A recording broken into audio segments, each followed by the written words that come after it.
बंदी छोड़ सतगुरु रामपाल जी परमेश्वर जी की जय हो।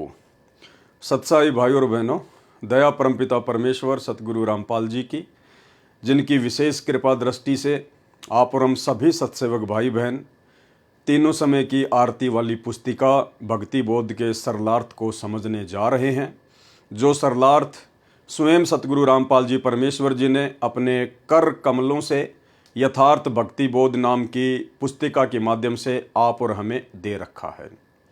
हमने केवल परमपिता परमेश्वर जी के द्वारा किए गए सरलार्थ को वीडियो के माध्यम से समझना है, जानना है, भक्ति मार्ग के गूढ़ रहस्यों को पहचानना है और गुरुदेव भगवान के चरणों के प्रति उनको परमेश्वर मानते हुए दृढ़ हो जाना है।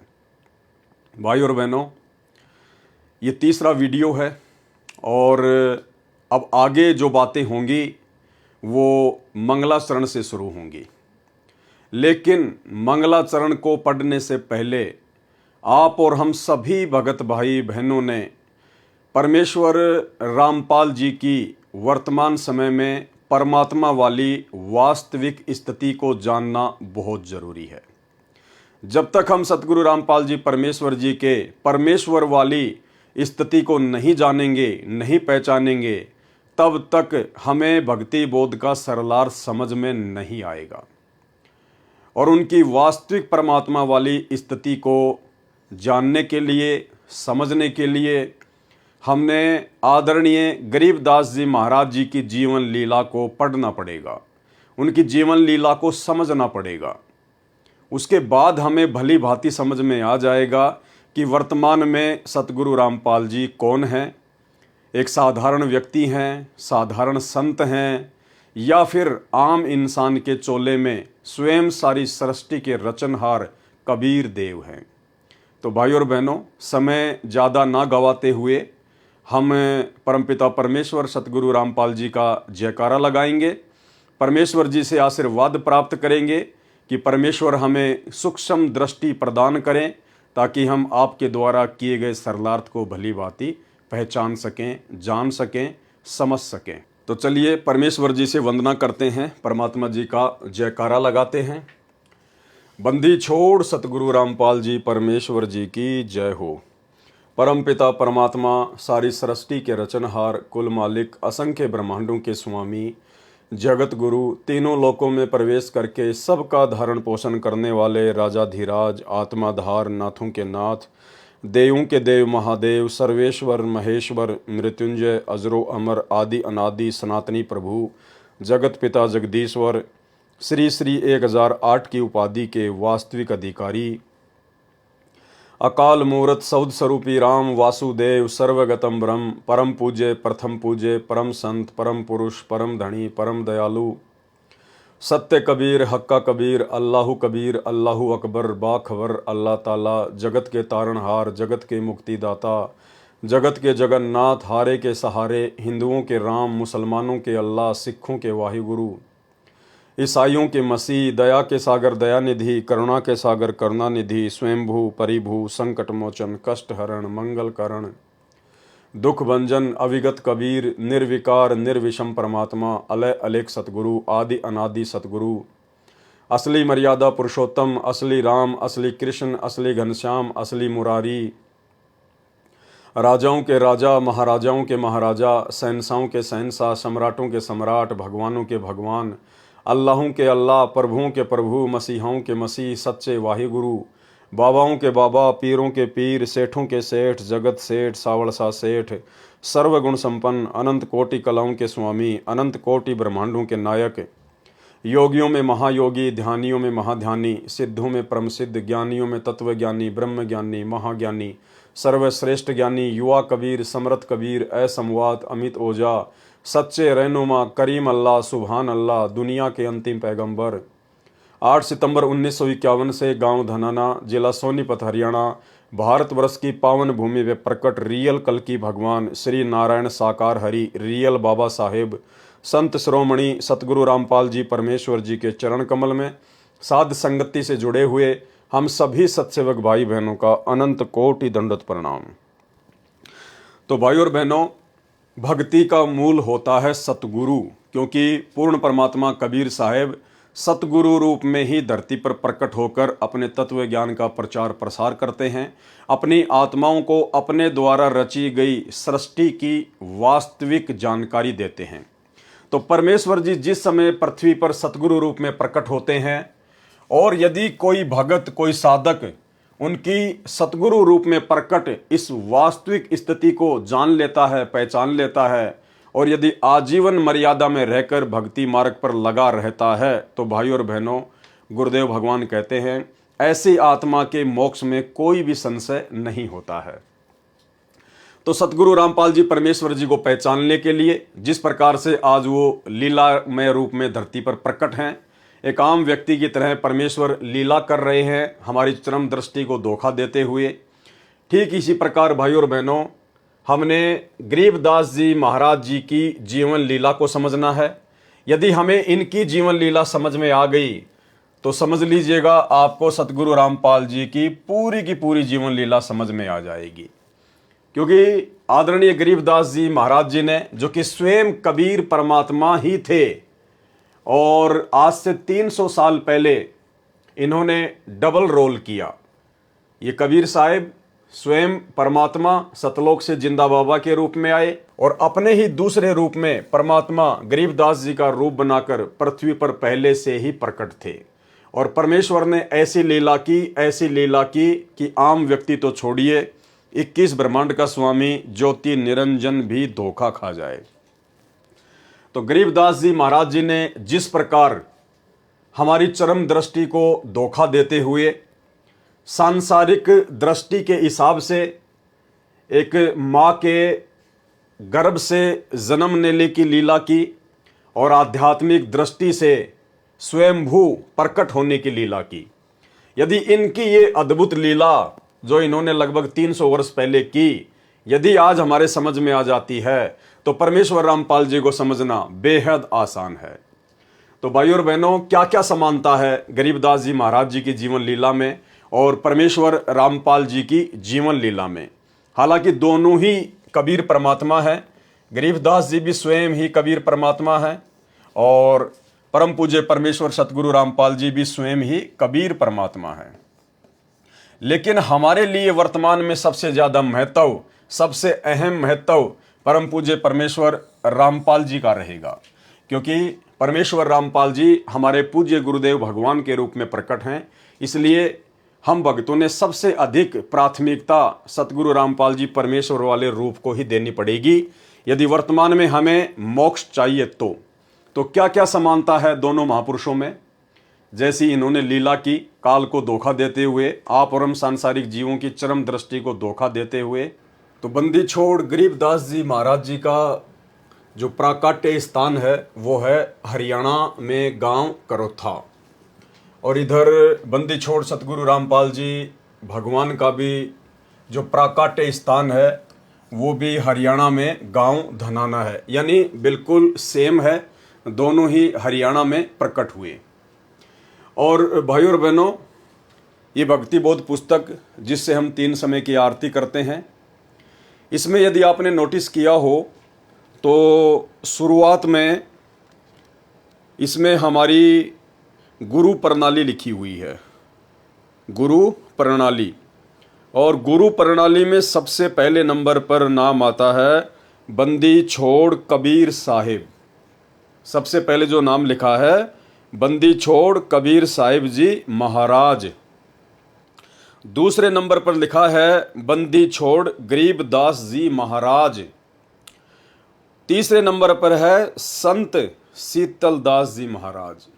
यानी बंदी छोड़ जो शब्द है वो केवल इस भक्ति बोध में जो हमारी गुरु प्रणाली है, केवल शुरुआत में 2 महापुरुषों के नाम से पहले ही लगा है। सबसे पहले बंदी छोड़ कबीर साहिब जी महाराज, दूसरे नंबर पर बंदी छोड़ गरीबदास जी महाराज।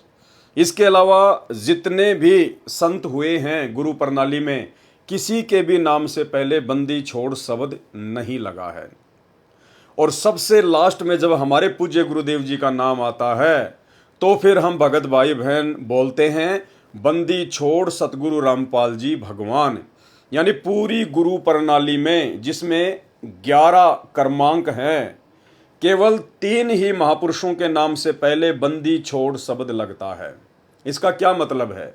इसका मतलब यह है कि जिस महापुरुष के नाम से पहले बंदी छोड़ शब्द लगता है वो कोई आम प्राणी नहीं होता है, वो कोई आम साधु संत महात्मा नहीं होता है, वो स्वयं परमात्मा ही होता है। बंदी छोड़ शब्द केवल कबीर परमात्मा के नाम से पहले ही लगता है और किसी के नाम से पहले नहीं। तो इससे ये साबित होता है कि संत गरीबदास जी और परम पूज्य परमेश्वर सतगुरु रामपाल जी भगवान, जिन दोनों महापुरुषों के नाम से बंदी छोड़ शब्द लगा है, इसका मतलब बंदी छोड़ शब्द का मतलब होता है कि वो परमेश्वर शुरू से ही बंदी छोड़ की भूमिका निभाता है, वो शुरू से ही परमात्मा की भूमिका निभाता है। अब देखिए भाइयों और बहनों, भूमिका तो नानक जी के रूप में भी स्वयं कबीर परमेश्वर जी ने ही निभाई थी। जब कबीर परमात्मा ने जिंदा महात्मा के रूप में बेई नदी से आदरणीय नानक जी को उनके शरीर से उनकी आत्मा को निकालकर सतलोक लेकर गए और जब वापस उनकी आत्मा को छोड़ने का अभिनय किया, तो हम सबको पता है ज्ञान आधार से कि वापस आदरणीय नानक जी की आत्मा उस शरीर में नहीं आई थी। आदरणीय नानक जी एक अच्छी आत्मा थे, उनको परमेश्वर ने मिनी सतलोक में बैठा दिया था। उनको तो वर्तमान में मनुष्य जन्म देना था, दे दिया होगा या परमेश्वर आगे देंगे, उनकी मौज। उसके बाद नानक जी के रूप में सारी की सारी लीला स्वयं बंदी छोड़ कबीर साहिब जी ने ही की थी। लेकिन फिर भी नानक जी के नाम से पहले बंदी छोड़ शब्द नहीं लगा। क्यों? क्योंकि वो शुरू से ही बंदी छोड़ नहीं थे। नानक जी पहले एक जीव थे, आप और हमारी तरह एक सामान्य प्राणी थे, इंसान थे। जब उनको परमात्मा मिले बेई नदी पर, उसके बाद से परमात्मा ने नानक जी के रूप का सहारा लिया, यानी नानक जी वाले रूप में परमात्मा ने आगे लीलाएं की। इसलिए नानक जी के नाम से पहले बंदी छोड़ नहीं लगता, क्योंकि नानक जी शुरू से ही परमात्मा नहीं थे, शुरू से ही बंदी छोड़ नहीं थे। लेकिन आदरणीय गरीबदास जी के नाम से पहले बंदी छोड़ शब्द लगता है। इसका मतलब ये कोई भगत नहीं थे, कोई सामान्य आत्मा नहीं थी। ये शुरू से ही, जब से परमेश्वर ने संसार की चरम दृष्टि को धोखा देते हुए एक माँ के गर्भ से जन्म लेने वाली लीला की, तभी से ये परमात्मा बंदी छोड़ है। और दूसरी तरफ सतगुरु रामपाल जी परमेश्वर, जिनके नाम से पहले बंदी छोड़ लगता है, इन्होंने भी सांसारिक लोगों की, आप और हमारी चरम दृष्टि को धोखा देते हुए एक माँ के गर्भ से जन्म लेने की अद्भुत लीला करते हुए इन्होंने जो खेल रचा, जो अद्भुत लीला की, वो शुरू से ही की। इसलिए सतगुरु रामपाल जी के नाम से पहले बंदी छोड़ शब्द लगता है। और 650 साल पहले काशी बनारस में कबीर परमेश्वर जो सतलोक से आए थे, वो भी शुरू से ही परमात्मा थे, इसलिए उनके नाम से पहले बंदी छोड़ शब्द लगता है।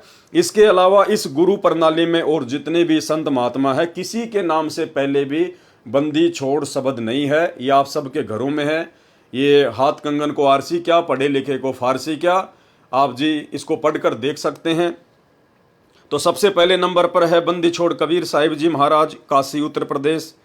दूसरे नंबर पर बंदी छोड़ गरीबदास जी महाराज, गांव छुडानी, झज्जर हरियाणा। तीसरे नंबर पर संत शीतलदास जी महाराज। यहाँ बंदी छोड़ नहीं लगा, क्योंकि संत शीतलदास जी गरीबदास जी के शिष्य थे, वो एक जीव आत्मा थी, आप और हमारी तरह। संत शीतलदास जी महाराज, गांव बरहाना, जिला रोहतक, हरियाणा। चौथे नंबर पर संत ध्यानदास जी महाराज। पांचवें नंबर पर संत रामदास जी महाराज। छठवें नंबर पर संत ब्रह्मानंद जी महाराज, गांव करोथा, जिला रोहतक, हरियाणा।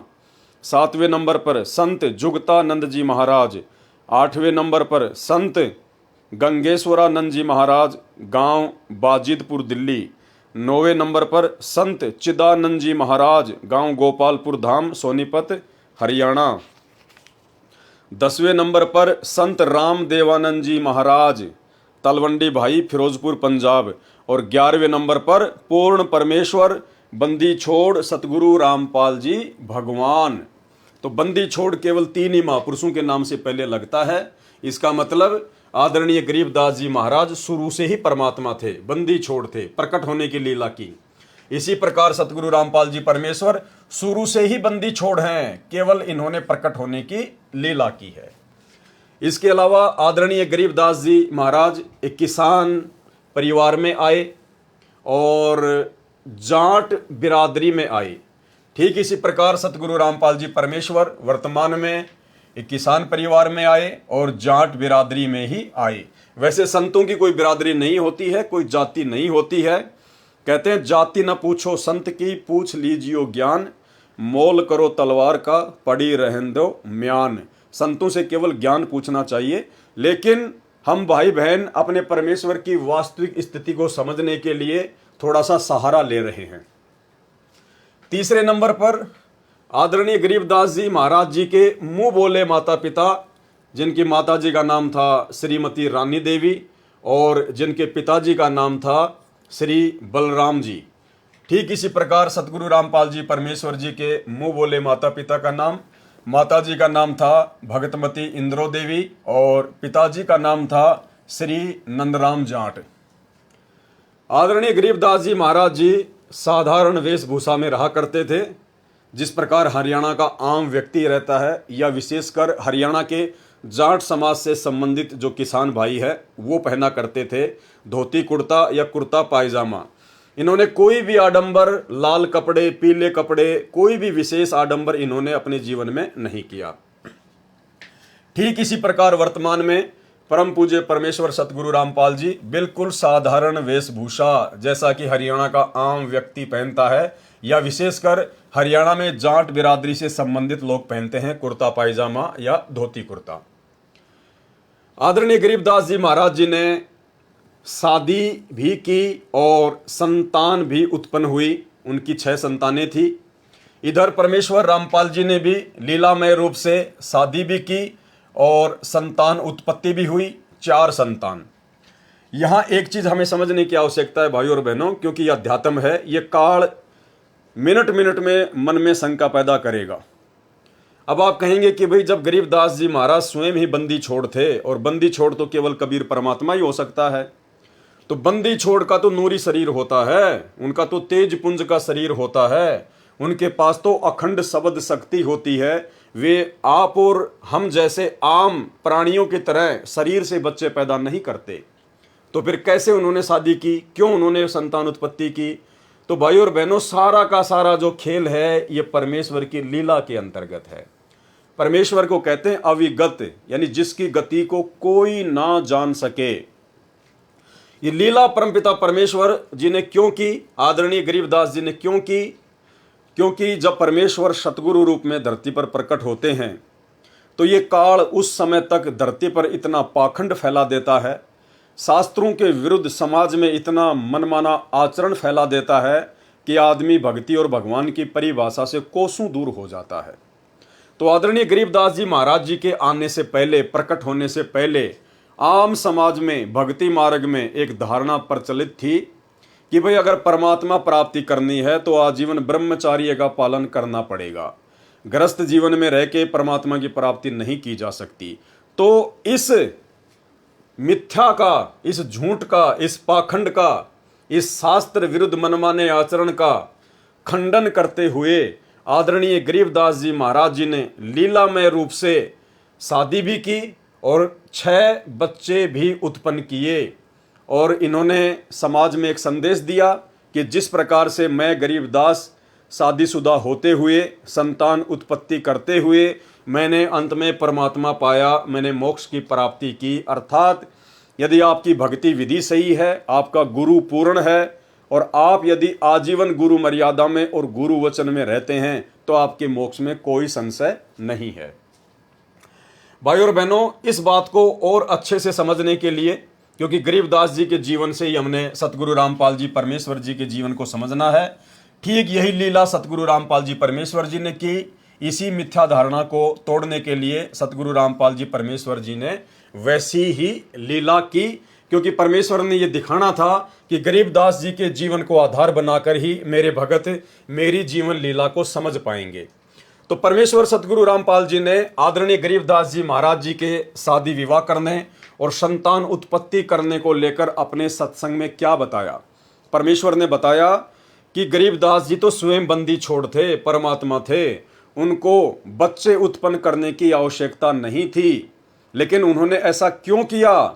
समाज में प्रचलित उस झूठी धारणा का खंडन करने के लिए कि भैया गृहस्थ आश्रम में रहकर यदि आप संयमित रहते हैं और यदि आप पूर्ण गुरु धारण करके आजीवन मर्यादा में रह के भक्ति करते हैं तो इस आत्मा के पूर्ण मोक्ष में कोई संशय नहीं है। तो सुनिए सतगुरु रामपाल जी परमेश्वर जी के मुख कमल से वो अमर सत्संग, जिसमें उन्होंने आदरणीय गरीबदास जी महाराज जी के पूर्ण परमात्मा होते हुए भी शादी करने और बच्चे उत्पन्न करने को लेकर क्या कुछ कहा है। और उसके बाद में आपको आसानी से समझ में आ जाएगा कि ठीक वही लीला सतगुरु रामपाल जी परमेश्वर जी ने वर्तमान में शादी करने और संतान उत्पत्ति करके की है। तो सुनिए गुरुदेव के मुख कमल से छोटा सा सत्संग। लेकिन बंदी छोड़ गरीबदास जियों ने इसको बहुत आसान किया है। इसको ऐसा मार्ग बता दिया है कि आप काम करते हुए अपने खेत में, जैसे उन्होंने उदाहरण दे के बताया, नहीं तो उस भगवान ने यहां पर आने की कोई आवश्यकता नहीं थी और ना ही उन्होंने बच्चे पैदा करने की आवश्यकता थी, क्योंकि वो पूर्ण ब्रह्म परमात्मा थे। लेकिन हमारे इस भ्रम को दूर करने के लिए कि आपके मन में क्या जमा हो चुकी, हमारे अंदर भी यही थी। हम तो एक साधारण सा अपना नाम ले लिया करते थे, आरती कर लिया करते थे, जब तक हमने पूर्ण ज्ञान नहीं हुआ था। इस उद्देश्य से कि हमारे थोड़े बहुत काम सर जाएंगे, भगवान की आरती कर लें, बाकी प्राप्ति की हमें कोई उम्मीद नहीं थी, परमात्मा प्राप्ति की। जब से बंदी छोड़ गरीबदासियों का, कबीर साहिब का ज्ञान देखा, इसको समझा, और वे साथ में ये भी पता चला कि ये गृहस्थी थे, बाल बच्चेदार थे, इन्होंने अपने बच्चों के सारी ये क्रियाक्रम किया, विवाह भी किया और साथ में उनका पालन पोषण भी किया और फिर भक्ति करके परमात्मा प्राप्ति भी की। तो जब हमारे मन में यह कुछ उत्सुकता पैदा हुई कि जब बंदी छोड़ गरीबदास जी सारे काम को करते हुए पार हुए तो हम भी हो सकते हैं। उसके बाद आदरणीय गरीबदास जी महाराज जी को सतलोक से चलकर स्वयं परमात्मा आकर मिले। कहाँ मिले? गांव छुडानी के खेतों में। जिस समय गरीबदास जी महाराज अपने कुछ 10-12 साथियों के साथ में गायें चरा रहे थे, उस समय जिंदा महात्मा के रूप में कबीर परमेश्वर इनको आकर मिले और जिसके प्रत्यक्ष दृष्टा इनके साथी 8-10 जो गवाले थे, जो पाली थे, जो इनके साथ में गौवें चरा रहे थे, उन्होंने भी उनको देखा। ठीक इसी प्रकार सतगुरु रामपाल जी परमेश्वर, अब हालांकि ये तो स्वयं ही परमात्मा है, स्वयं ही परमेश्वर हैं, इनको कौन आके मिलेगा, लेकिन फिर भी परमेश्वर जी ने एक आम व्यक्ति की भूमिका निभाते हुए ये दर्शाया कि मुझे भी मार्च 1997 में दिन के 10 बजे कबीर परमात्मा आकर मिले। ये सत्संग आपने गुरुदेव भगवान के मुख कमल से कई बार सुन रखा होगा, जिसमें गुरुदेव ने कहा है कि सन 1997 में जब वो ठीक का समय आया कि जब आवेगा 5500 पांचा, तब ये वचन मेरा होगा साचा। 5000 और 500 जब कलयुग बीत जाए, महापुरुष फरमान तब जग तारन को आए। तो कलयुग के 5500 वर्ष सन 1997 में कंप्लीट होते हैं। उसके विषय में गुरुदेव ने बताया कि 1997 में दिन के 10 बजे कबीर परमात्मा मुझे आकर मिले और सार नाम दान करने का आदेश देकर अंतर ध्यान हो गए। ये परमेश्वर जी ने लीला की, जबकि इस बात का कोई भी प्रत्यक्ष दृष्टा नहीं है, लेकिन ये परमेश्वर हैं। ये उस वाणी को सिद्ध करने के लिए परमेश्वर जी ने ऐसा कहा है, ऐसी इन्होंने लीला की है। और परमेश्वर जी ने यदि कहा है गुरुदेव भगवान ने, और कहते हैं साध वचन पलटे नहीं, चाहे पलट जाए ब्रह्मांड, तो परमेश्वर जी ने ये लीला आप और हम भगत भाई बहनों को समझाने के लिए और अध्यात्म में परमेश्वर की उस अमर वाणी को सत्य साबित करने के लिए कि 5000 और 500 जब कलयुग बीत जाए, महापुरुष फरमान तब जग तारन को आए, ऐसी लीला परमात्मा ने की। तो परमेश्वर आदरणीय गरीबदास जी महाराज जी को भी आकर मिले और परमेश्वर परम पूज्य परमेश्वर सतगुरु रामपाल जी परमेश्वर जी को भी आकर मिले, अर्थात स्वयं का स्वयं से ही मिलन हुआ। उसके बाद में आदरणीय गरीबदास जी महाराज जी ने परमात्मा के मिलने से पहले भी चमत्कार किया, जिससे ये सिद्ध हो, ये साबित हो कि आदरणीय गरीबदास जी कोई सामान्य व्यक्ति नहीं थे, बल्कि स्वयं ही बंदी छोड़ थे, कबीर परमात्मा थे। क्या चमत्कार किया इन्होंने? जब आदरणीय गरीबदास जी महाराज लीलामय रूप से मात्र 3 ही दिन के हुए थे, मात्र 3 ही दिन के, तीसरे दिन इन्होंने अर्जुन और सरजुन को गांव छुडानी में बुलवाकर सार नाम दिया। कब? मात्र 3 दिन की आयु में, जब गरीबदास जी मात्र 3 दिन के ही थे। तो इससे साबित होता है कि गरीबदास जी महाराज जी स्वयं परमात्मा थे, स्वयं ही कबीर साहिब थे। अब यहां सतगुरु रामपाल जी परमेश्वर जी ने परमात्मा के मिलने से पूर्व, यानी 1997 में परमात्मा के मिलने से पूर्व उन्होंने क्या चमत्कार किया, कैसे उन्होंने ये साबित किया कि मैं स्वयं कबीर परमात्मा हूं, कोई परमात्मा का भेजा हुआ संत नहीं हूं। तो परमात्मा के मिलन से पूर्व चमत्कार सन 1992 की यह घटना है, क्योंकि सतगुरु रामपाल जी परमेश्वर जी ने लीलामय रूप से मुंह बोला गुरु बनाते हुए आदरणीय राम देवानंद जी को 17 फरवरी 1988 को नाम दीक्षा ली थी। और आदरणीय राम देवानंद जी से परमात्मा ने लीलामय रूप में सत्संग करने की जो आज्ञा थी वो ली थी 1993 में। लेकिन घटना है 1992 की, सन 1992 की यह घटना है, जिस समय परमात्मा केवल एक भगत की भूमिका में थे, एक आम व्यक्ति की भूमिका में थे। तो 1992 की वो घटना जिसका जिक्र परमात्मा ने अपने ही छोटे भाई महेंद्र के मुख से करवाया। सतगुरु रामपाल जी परमेश्वर जी के छोटे भाई महेंद्र जी, जिन्होंने अपना इंटरव्यू दिया सन 2013 में सतलोक आश्रम बरवाला में, और अपने इंटरव्यू में उन्होंने कहा कि एक समय मेरी नौकरी भी रोहतक में थी, क्योंकि वो हरियाणा पुलिस में डीजी के ड्राइवर थे, और सतगुरु रामपाल जी परमेश्वर जी उस समय जूनियर इंजीनियर की नौकरी करते थे।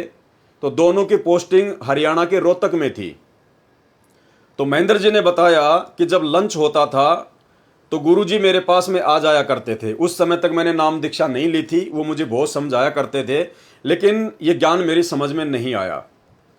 लेकिन काफ़ी समय बाद में जब उन्होंने ज़्यादा ही दबाव डाला तो मैंने कहा जी मैं भक्ति तो कर लूँ, मैं नाम दीक्षा तो ले लूँ, लेकिन मेरे से शराब नहीं छूटती है, ये ड्रिंक करना नहीं छूट रहा मेरे से।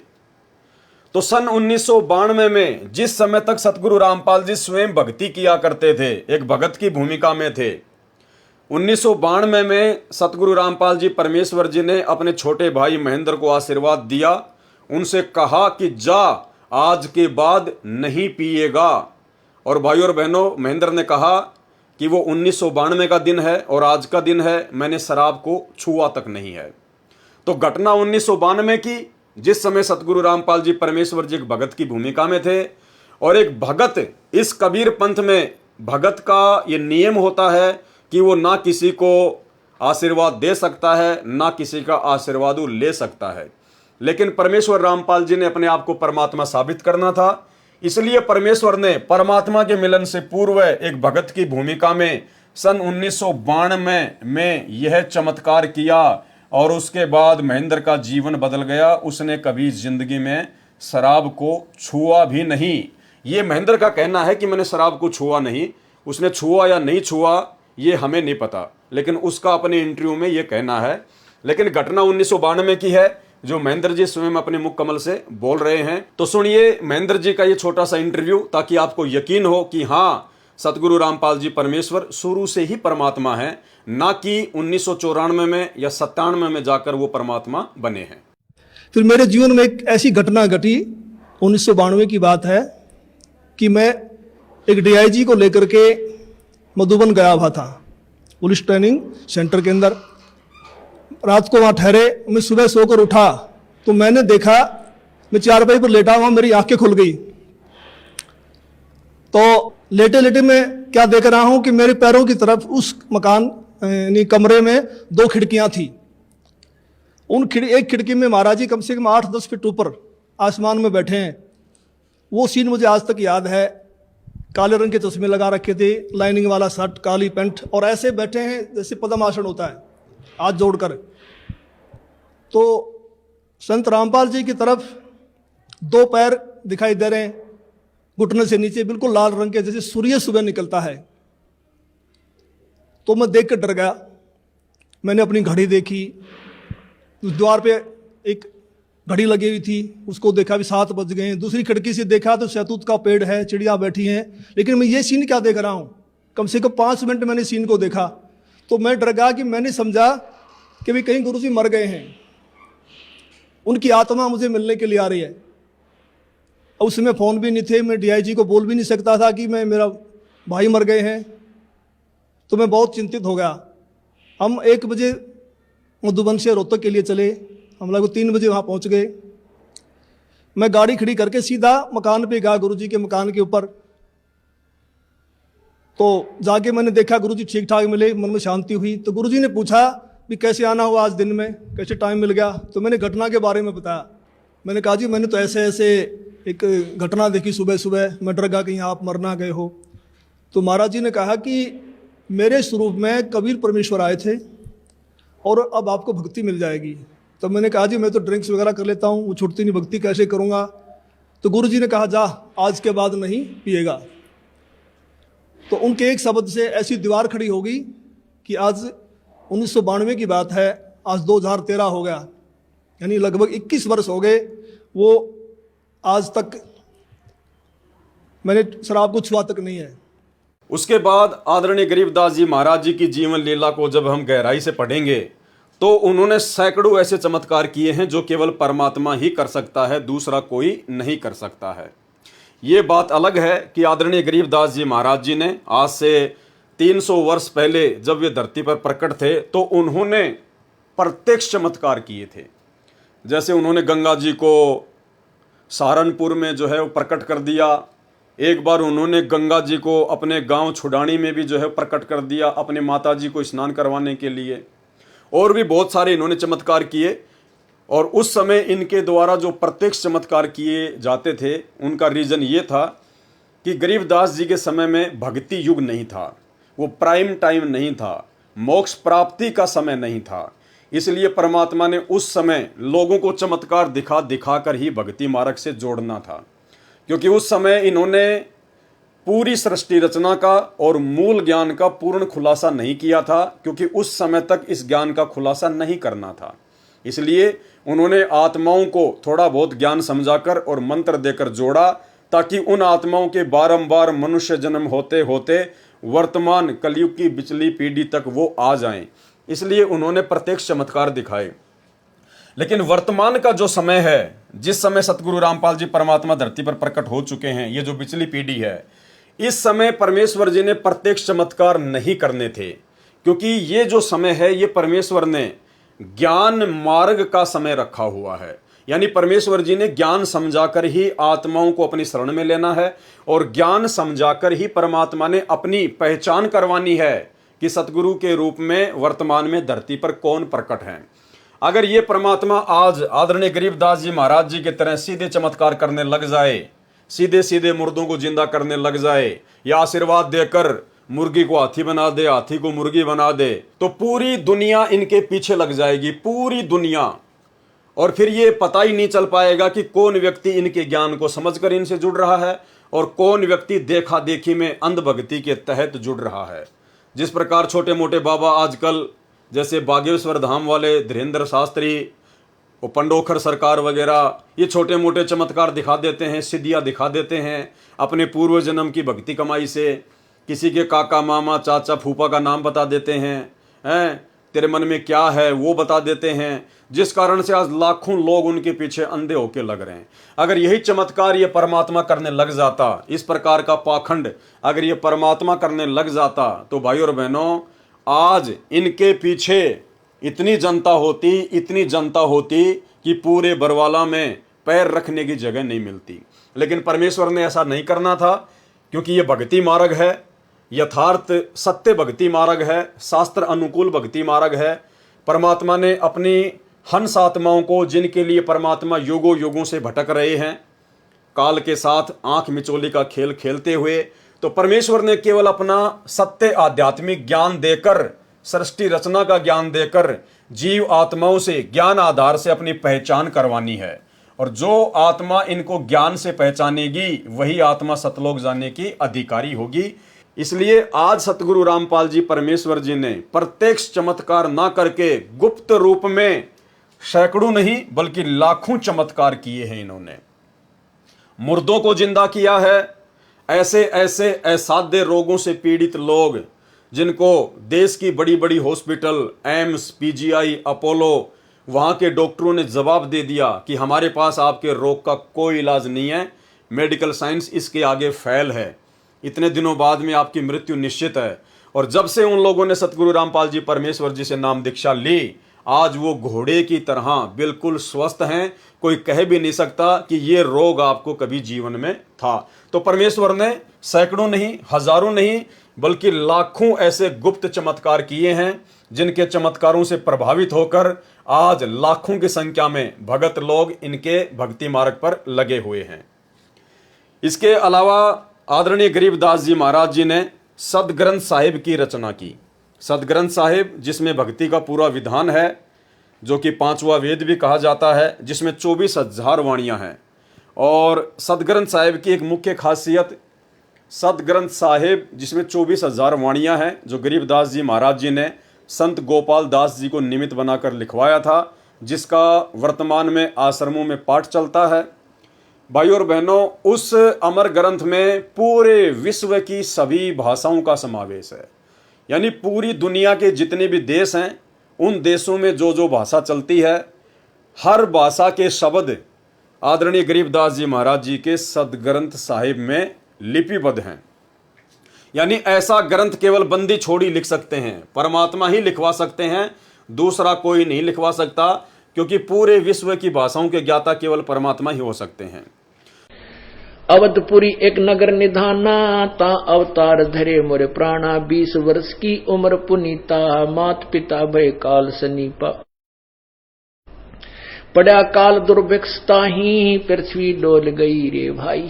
करुण जी को बता रहे हैं काकभूषण जी के भाई, एक बार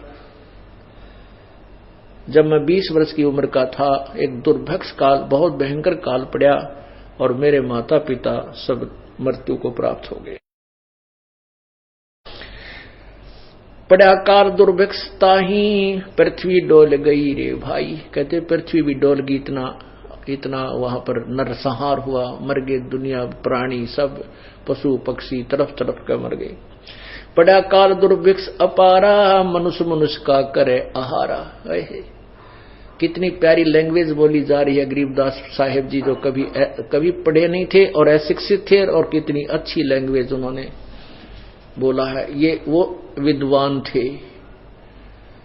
एक अक्षर एक कोई भाषा विशेष के जानकार होने से विद्वान नहीं होता। जैसे कोई संस्कृत जानता है तो उसको अंग्रेजी नहीं आती, वो किसा विद्वान, उसने फारसी नहीं आती, पंजाबी नहीं आती। तो कबीर, ये परमात्मा जो है गरीबदास जी महाराज और कबीर साहब जी प्रत्येक लैंग्वेज को जानते थे। पृथ्वी पर जितनी भी भाषा है वो सभी का इन अपनी लैंग्वेज में, अपनी अमरवाणी में प्रयोग किया हुआ है। तो इससे सिद्ध है कि ये विद्वान थे। और इधर आदरणीय गरीबदास जी महाराज जी के द्वारा लिखे गए उसी सदग्रंथ साहिब का खुलासा, जिस सदग्रंथ साहिब में दुनिया की तकरीबन 3000 के आसपास भाषाओं का समावेश है, 3000 के आसपास। आज उस सदग्रंथ साहिब का खुलासा कौन कर रहा है? किसने सदग्रंथ साहिब का खुलासा किया? सन 1994 से एकमात्र महापुरुष इस पृथ्वी पर सतगुरु रामपाल जी परमेश्वर जी हैं, जिन्होंने विश्व की 3000 से ज्यादा भाषाओं के शब्द युक्त आदरणीय गरीबदास जी महाराज जी के द्वारा लिखवाए गए सदग्रंथ साहिब का खुलासा किया। अन्यथा गरीबदास जी के पंथ को चले हुए 300 वर्ष हो गए। इतने कबीर पंथी साधु संत महात्मा हैं, आज तक कोई भी इस सदग्रंथ साहिब का खुलासा नहीं कर पाया और ना ही भविष्य में कर पाएंगे। तो ये स्वयं परमात्मा है जिन्होंने 3000 से ज्यादा भाषाओं से युक्त आदरणीय गरीबदास जी महाराज जी के सदग्रंथ साहिब का खुलासा किया और वर्तमान में कर रहे हैं। इसके अलावा आदरणीय गरीबदास जी महाराज जी का जब समय पूरा हुआ, जब उन्होंने अपनी लीला समाप्त करनी थी इस शरीर से, तो आज गरीबदास जी महाराज जी के जो पंथी हैं और उन्होंने जो सतग्रंथ साहिब लिखा हुआ है, तो उसकी भूमिका में लिखा है कि जब गरीबदास जी महाराज जी का अंतिम संस्कार किया गया तो उसके बाद में उनकी अस्थियां नहीं मिली, और उसके बाद उन्होंने सतग्रंथ साहिब की भूमिका में लिखा कि आदरणीय गरीबदास जी महाराज कोई आम व्यक्ति नहीं थे, कोई सामान्य संत नहीं थे, ये तो स्वयं परमात्मा थे। इनका तो शब्द स्वरूपी शरीर था, इनकी तो तेज पुंज की देह थी, इनकी तो अस्थि भी नहीं मिली। मतलब इनके रहते सहते तो इनको बावलिया कहा करते थे, पागल कहा करते थे, छोरी का छोरा कहा करते थे, लड़की का लड़का कहा करते थे, गांव का दोहता कहा करते थे। और इनके जाने के बाद जब लोगों ने देखा कि इनकी चिता में अस्थि ही नहीं है, तो फिर इनको परमात्मा मानने लग गए, इनको बंदी छोड़ कहने लग गए। भाई उसके बाद क्या फायदा। और भाई बहनों, इधर जब परमेश्वर सतगुरु रामपाल जी इस काड़ लोक से अपनी लीला पूरी करेंगे, वापस अपने निज लोक सतलोक को जाएंगे, तो भाई और बहनों ये परमात्मा सशरीर सतलोक में जाएगा, सशरीर। आदरणीय गरीबदास जी महाराज जी ने तो आम सांसारिक व्यक्ति की तरह शमशान घाट पर जाने की लीला की, लेकिन इधर सतगुरु रामपाल जी परमेश्वर पूरी दुनिया को एक संदेशा देकर जाएंगे कि भाई आप लोग मौका चूक गए। यहाँ तो स्वयं बंदी छोड़ धरती पर विराजमान थे सतगुरु रामपाल जी के रूप में, ये परमात्मा सशरीर सतलोक जाएंगे, सशरीर सतलोक जाएंगे। और तभी इनका ये भक्ति मार्ग यथार्थ 13वां कबीर पंथ 1000 वर्ष तक निर्बाध रूप से और उसके बाद कई लाखों वर्ष तक इस कलयुग में चलेगा।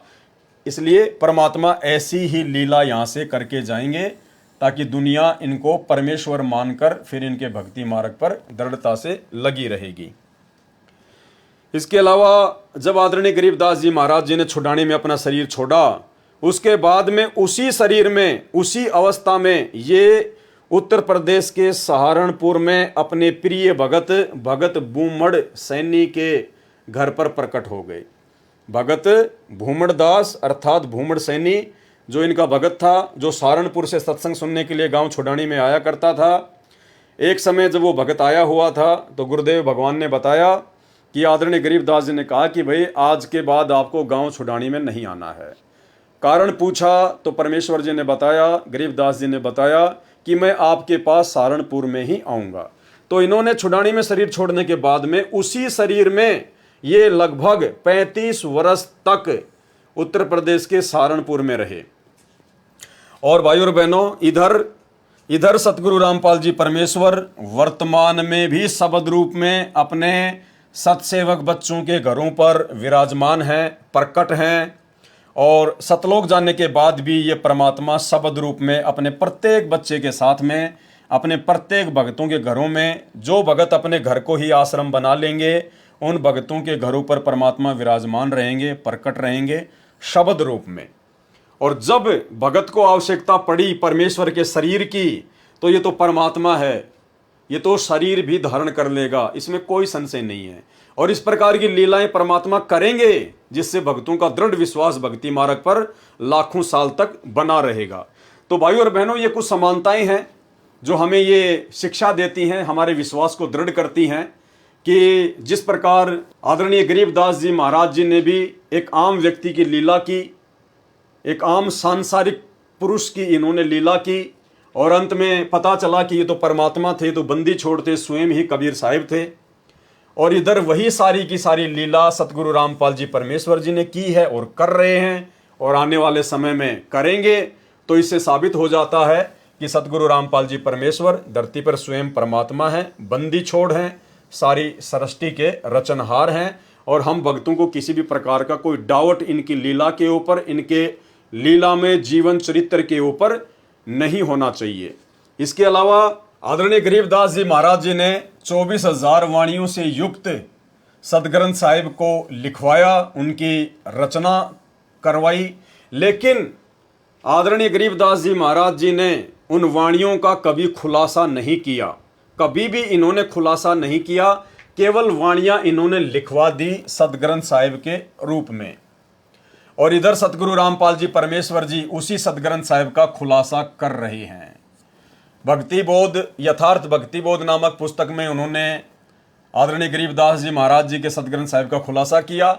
और सन 1994 में जब सतगुरु रामपाल जी परमेश्वर जी ने सत्संग करना शुरू किए, तो सन 1994 से लेकर 2000 तक आदरणीय गरीबदास जी महाराज जी के सदग्रंथ साहिब को आधार बनाकर ही सतगुरु रामपाल जी ने सत्संग किए, प्रवचन किए और उस ग्रंथ साहिब का पूर्ण खुलासा किया। आप जी 1997 के जिंद के सत्संग, रोहतक के सत्संग और करोथा के सत्संग सुन सकते हैं। वो जितने भी सत्संग हैं जो कि ऑडियो में हैं, सारे के सारे आदरणीय गरीबदास जी महाराज जी के द्वारा लिपिबद्ध करवाए गए विश्व की 3000 से ज़्यादा भाषाओं के शब्दों युक्त सदग्रंथ साहिब को आधार बनाकर ही पूज्य गुरुदेव जी ने सत्संग किया। तो लिखा आदरणीय गरीबदास जी महाराज जी ने और आज उसका खुलासा किया सतगुरु रामपाल जी परमेश्वर जी ने। यानी पूरे विश्व की भाषाओं के जानकार या तो गरीबदास जी महाराज जी थे या वर्तमान में सतगुरु रामपाल जी परमेश्वर जी हैं। अवधपुरी एक नगर निधाना, ता अवतार धरे मोरे प्राणा। 20 वर्ष की उम्र पुनीता, मात पिता भय काल सनीपा। पड़ा काल दुर्भिक्षता ही, पृथ्वी डोल गई रे भाई। करुण जी को बता रहे हैं काकभूषण जी के भाई, एक बार जब मैं 20 वर्ष की उम्र का था, एक दुर्भिक्ष काल, बहुत भयंकर काल पड़ा और मेरे माता पिता सब मृत्यु को प्राप्त हो गए। पड़ा काल दुर्भिक्षता ही, पृथ्वी डोल गई रे भाई। कहते पृथ्वी भी डोल गई, इतना वहां पर नरसंहार हुआ, मर गए दुनिया, प्राणी सब, पशु पक्षी तरफ तरफ के मर गए। पड़ा काल दुर्भिक्ष अपारा, मनुष्य मनुष्य का करे आहारा। कितनी प्यारी लैंग्वेज बोली जा रही है गरीबदास साहिब जी, जो कभी पढ़े नहीं थे और अशिक्षित थे, और कितनी अच्छी लैंग्वेज उन्होंने बोला है। ये वो विद्वान थे।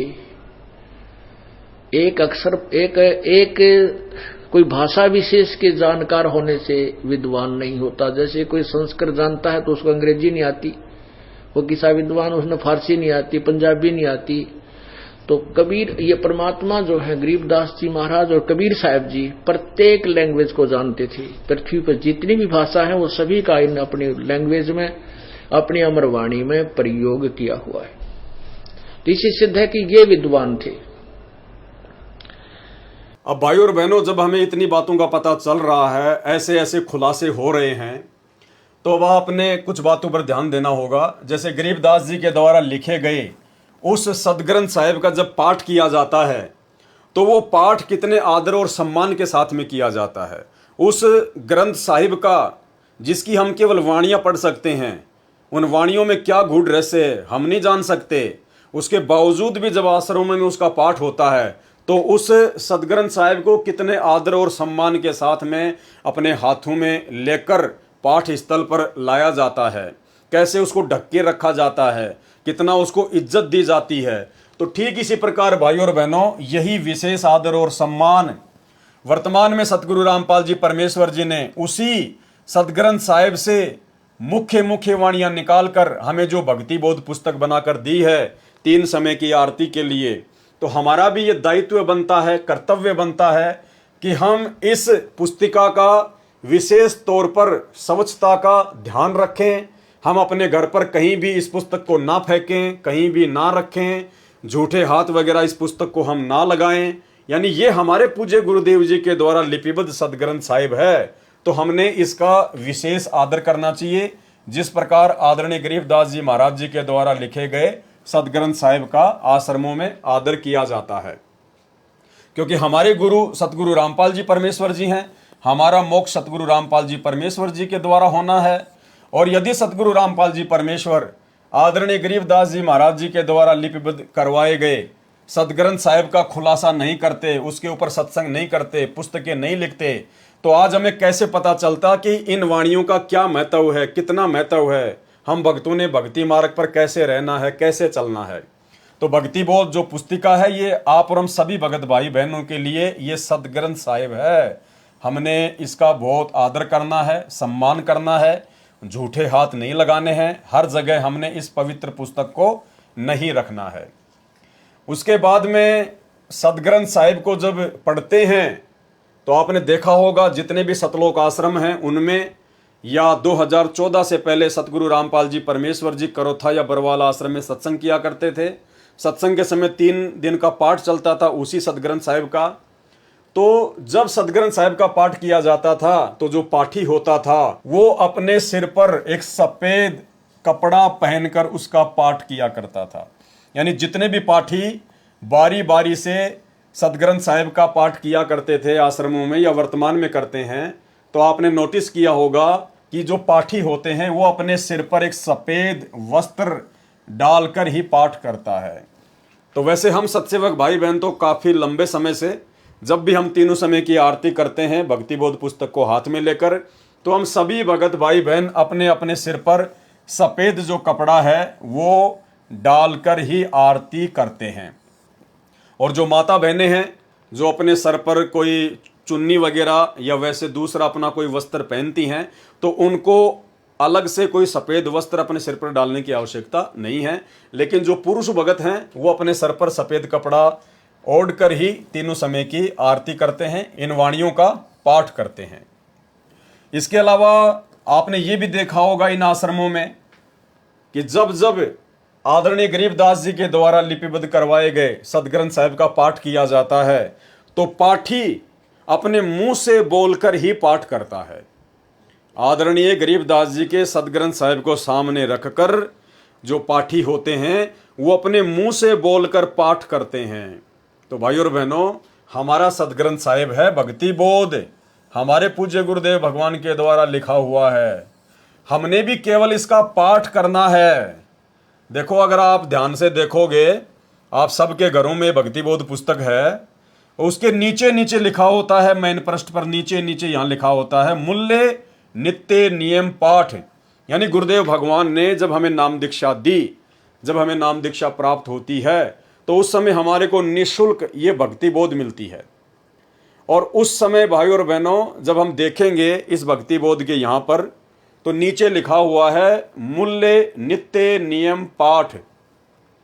यानी गुरुदेव भगवान कहते हैं कि भाई मैं तुम्हें जो निःशुल्क भक्ति बोध पुस्तक दे रहा हूं, यदि तुम तीनों समय इस पुस्तक को हाथ में लेकर इसका पाठ करोगे, स्वाध्याय करोगे, तीनों समय की आरतियां हाथ में लेके करोगे, नित्य तुम इसको पढ़ोगे, तो समझना तुम अपने गुरुदेव के द्वारा फ्री में दी गई, निःशुल्क दी गई इस पुस्तक का मूल्य अदा कर रहे हो।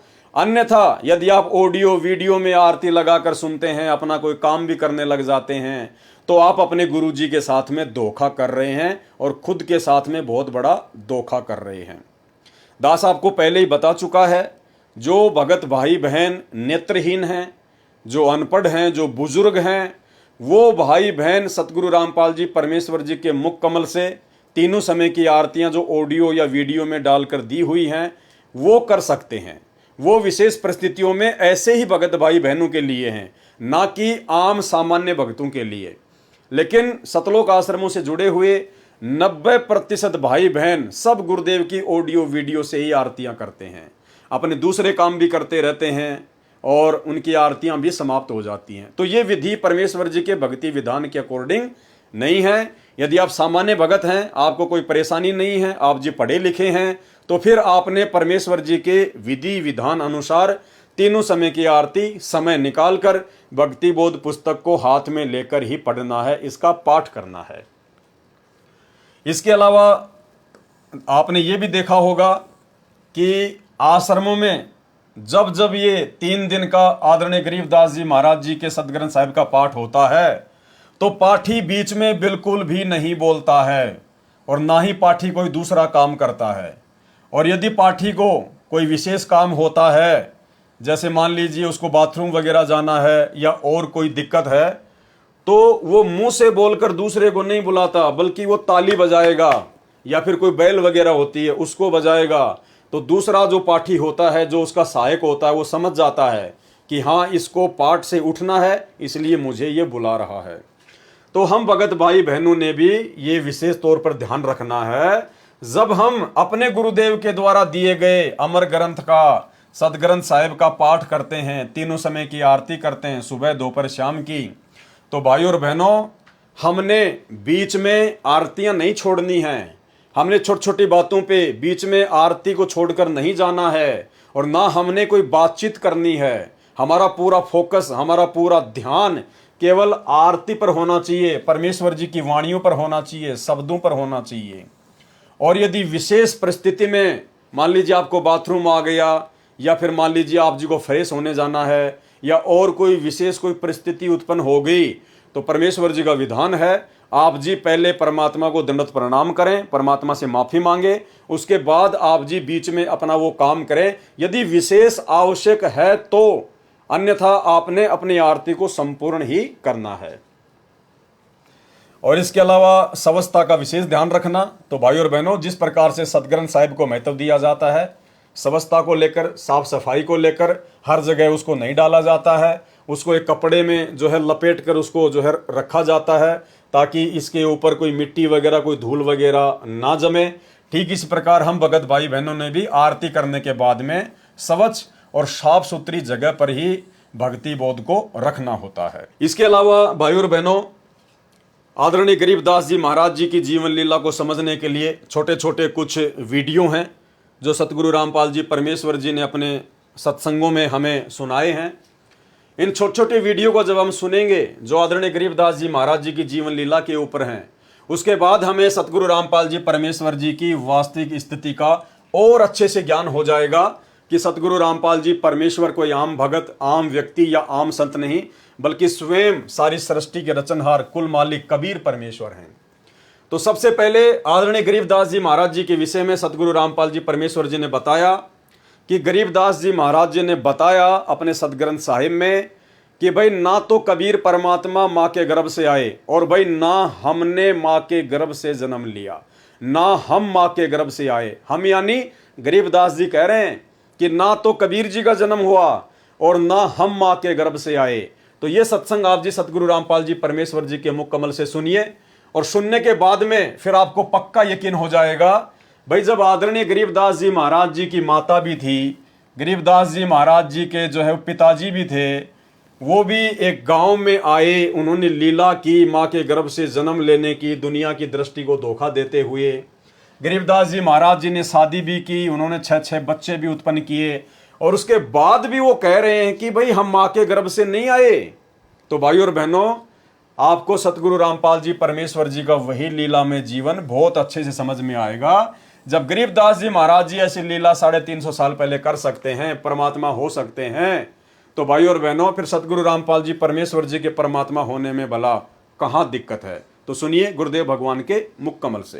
प्रमाण दे रहे गरीबदास जी कि कबीर साहब माँ के पैदा नहीं हुए थे और ना हम गर्भ में आए भाई,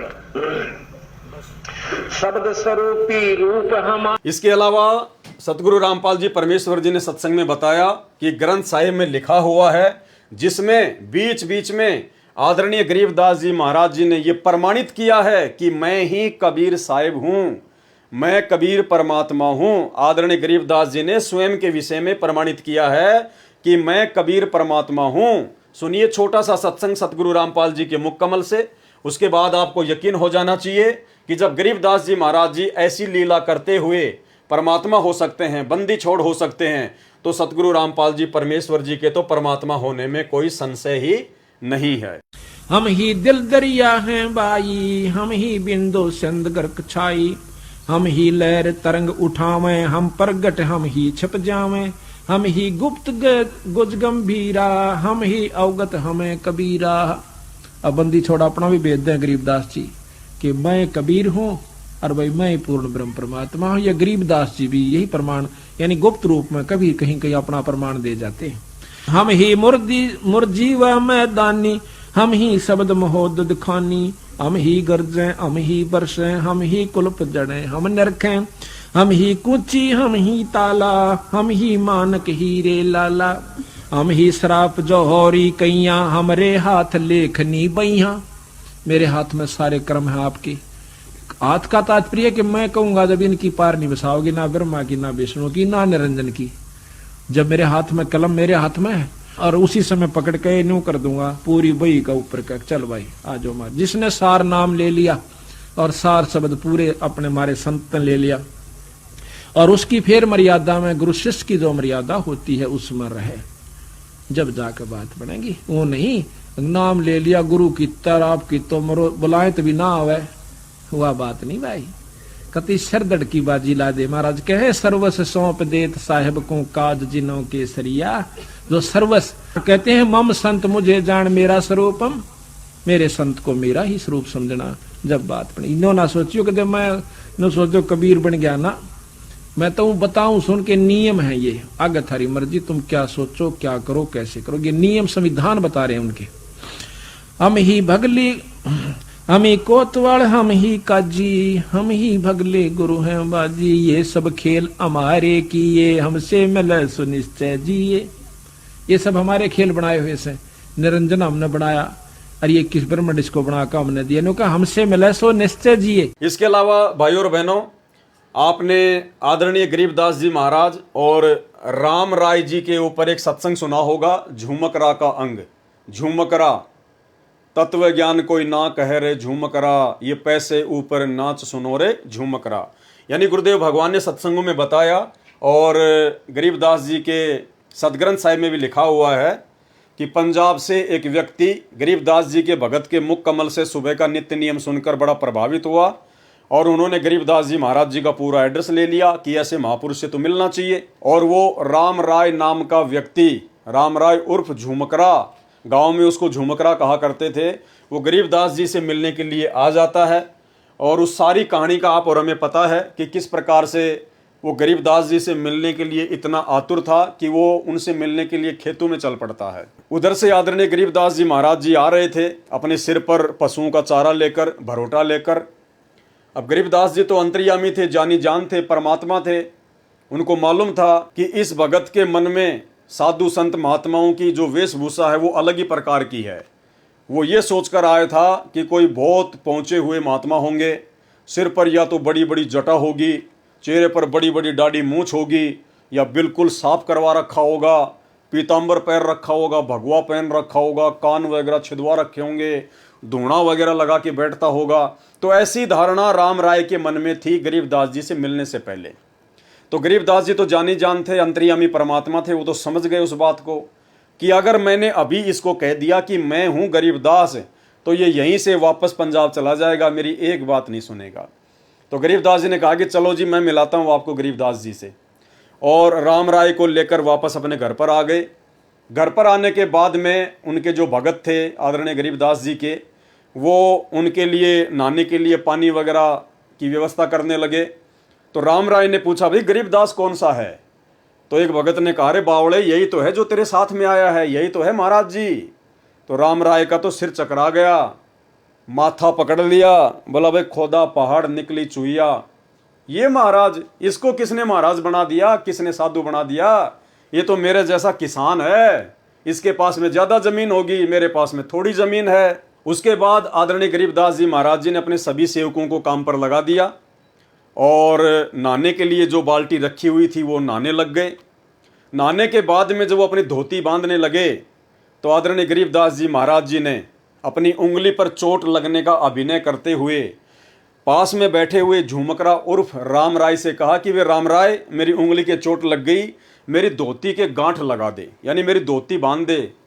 तो राम राय ने जैसे ही धोती बांधना शुरू किया और वो गांठ लगाने लगा तो धोती का जो पल्लू था, जो गांठ थी, वो आर पार हो जाती। अब राम राय ने देखा शायद मेरी आंखों का धोखा है, उसने फिर से वो गांठ पूरे शरीर पर कपड़ा लपेट कर और जैसे गांठ मारना शुरू की, वो गांठ, वो कपड़ा गरीबदास जी के पूरे शरीर के आर पार हो गया और वो गांठ लग गई। तीसरी बार उसने ऐसा ही किया कि हो सकता है मेरी आंखों का धोखा हो। फिर से उन्होंने गरीबदास जी के पूरे शरीर के वो कपड़ा लपेट कर और जैसे गांठ मारना शुरू की तो कपड़ा शरीर के आर पार होता हुआ उस कपड़े के गांठ लग गई।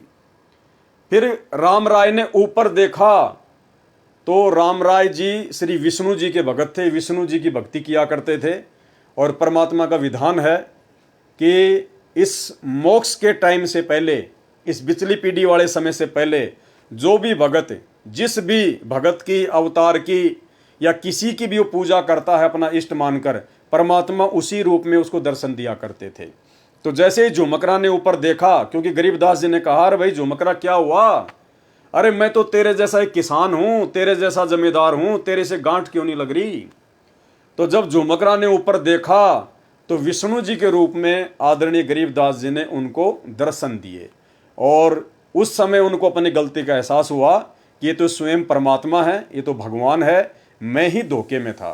तो कहने का मतलब है आदरणीय गरीबदास जी महाराज जी ने ये लीला की, अपने आप को परमात्मा साबित किया कि मेरा नूरी शरीर है, मेरा सौद स्वरूपी शरीर है, मेरा शरीर तुम आम जीवों की तरह हाड़ मांस का नहीं है, क्योंकि वो कपड़ा शरीर से आर पार होके गांठ लग रही थी। ठीक इसी प्रकार भाई और बहनों, सतगुरु रामपाल जी परमेश्वर जी के जीवन को जब आप देखेंगे, जब आप उनके भक्तों के इंटरव्यू सुनेंगे, या सतगुरु रामपाल जी परमेश्वर जी के मुख कमल से जो इन्होंने अपने भक्तों के इंटरव्यू सुनाए हैं, जब आप वो सुनोगे तो आपको पता चलेगा कि भगत जब सतगुरु रामपाल जी परमेश्वर जी के चरणों की सेवा किया करते थे, उस समय सतगुरु रामपाल जी परमेश्वर जी के चरण फोम से भी ज्यादा मुलायम, फोम से भी ज्यादा मुलायम, ना कोई हड्डी, ना किसी प्रकार का अन्य कोई आडंबर जो आप और हमारे इस हाड़ मांस के शरीर में होता है। एक भगत ने तो स्पेशल सतगुरु रामपाल जी की यही सोचकर परीक्षा ली थी कि अगर परमात्मा होगा तो हमारे जैसे उनके शरीर में हड्डियां नहीं होंगी, बिल्कुल कोमल शरीर होगा, रुई जैसा, जैसे कबीर जी का था। और जब वो भगत ये सोचकर सतगुरु रामपाल जी के चरणों की सेवा करने गया तो बिल्कुल उसने वैसा ही पाया, बिल्कुल वैसा ही, और वो अचंभित हो गया। तो सतगुरु रामपाल जी परमेश्वर जी ने कहा कि भगत देख, गुरु अपने चेले की परीक्षा लेके फिर उसको नाम दीक्षा देता है, लेकिन तूने तो अपने गुरु की परीक्षा ली है। अब यदि तू इस भक्ति मार्ग से हट गया तो परमात्मा तुझे कभी भी क्षमा नहीं करेगा। तो भाई और बहनों, सुनिए इंटरव्यू सतगुरु रामपाल जी परमेश्वर जी के भक्तों के, जिसमें आपको पता चलेगा कि जब वो परमेश्वर जी के चरणों की सेवा किया करते थे तो परमेश्वर जी के चरण रुई से ज्यादा मुलायम, फोम की तरह, क्योंकि परमेश्वर जी का सौद स्वरूपी शरीर है, नूरी शरीर है, तेज पुंज की देह है, आप और हमारी तरह हाड़ मांस की देह नहीं है। के बाद आश्रम क्रोथा में खाना खाया तो दर्द नहीं हुआ। दांतों को हाथ लगाकर देखा तो वो हिल रहे थे, लेकिन कम हिल रहे थे, और वो अब भी हिलते हैं लेकिन तकलीफ नहीं। इसके बाद दर्शनों के लिए गया तो चरण सेवा मिली तो सतगुरु देव के चरण ऐसे लगे जैसे फोम की रुई से भी नरम हो। तो मैं तो ऐसा हो गया कि न कोई चिंता और न कोई तकलीफ, मैं बहुत खुश हो गया। अपने आप ही मन में आता रहा कि इनसे ऊपर कोई और शक्ति नहीं। इसके अलावा आदरणीय गरीबदास जी महाराज स्वयं ही कबीर परमात्मा थे, बंदी छोड़ते। इसका एक अन्य जो प्रमाण है वो अर्जुन सर्जुन के द्वारा गरीबदास के रूप में कबीर परमात्मा जी की पहचान करना। यानी जब अर्जुन सर्जुन को आदरणीय गरीबदास जी ने 3 दिन की आयु में सारनाम दिया, उस समय सारनाम देने के बाद अर्जुन सर्जुन को गरीबदास जी ने कहा कि भाई अर्जुन सर्जुन, अब तो समझ में आ गई कि अपने गुरु में कभी दोष नहीं देखना चाहिए, क्योंकि अर्जुन सर्जुन ने 650 साल पहले यही गलती की थी। उन्होंने लोगों के कहने पर अपने गुरु के ऊपर संदेह कर लिया। जब परमेश्वर जी ने लीला की थी, अपनी ही एक शिष्या जो कि पहले वेश्यावर्ती का काम किया करती थी, गणिका थी, परमेश्वर से नाम लेने के बाद वो आश्रम में आने लग गई। भगत उनको टॉर्चर करने लग गए कि तू बदनाम औरत है, गुरुजी को बदनाम करेगी, आश्रम में मत आया कर। तो भक्तों के प्रति ऐसा रवैया देखकर कबीर परमेश्वर जी ने 64 लाख भक्तों की परीक्षा ली। उसी बहन को, गणिका को परमात्मा ने निमित्त बनाया, और उसी गणिका के तहत परमेश्वर जी ने अर्जुन सर्जुन की भी परीक्षा ली, और अर्जुन सर्जुन भी उस परीक्षा में फेल हो गए थे। यानी उन्होंने अपने गुरु के ऊपर संदेह कर लिया था। उसके बाद वो बहुत रोए। जब परमात्मा ने उनको समझाया, उनको अपनी गलती का एहसास भी हुआ, तो उस समय कबीर परमात्मा ने कहा कि भाई अब मेरे इस शरीर से तुम्हारा मोक्ष नहीं हो सकता, क्योंकि रहीमन धागा प्रेम का मत तोड़ो छिटकाए, टूटे से फिर ना जुड़े और जुड़े तो गांठ पड़ जाए। क्योंकि तुमने मेरे इस शरीर में दोष देख लिया, इसलिए तुम इस शरीर में पार नहीं हो सकते। तो अर्जुन ने बहुत ज़्यादा मिन्नतें की, प्रार्थना की, रोए, पैर नहीं छोड़े। तो परमात्मा ने कहा कि भाई ठीक है, आज से 250 साल बाद मैं गांव छुडानी में ऐसे दिल्ली के पास में हुमायूंपुर, वहाँ से एक गांव है छुडानी हरियाणा में, वहाँ पे मैं प्रकट होऊंगा और उस समय आपको मैं नाम दीक्षा दूंगा। तो उन्होंने कहा कि महाराज हमें कैसे पता चलेगा? बोला वो मेरा काम है तुम्हें सचेत करना।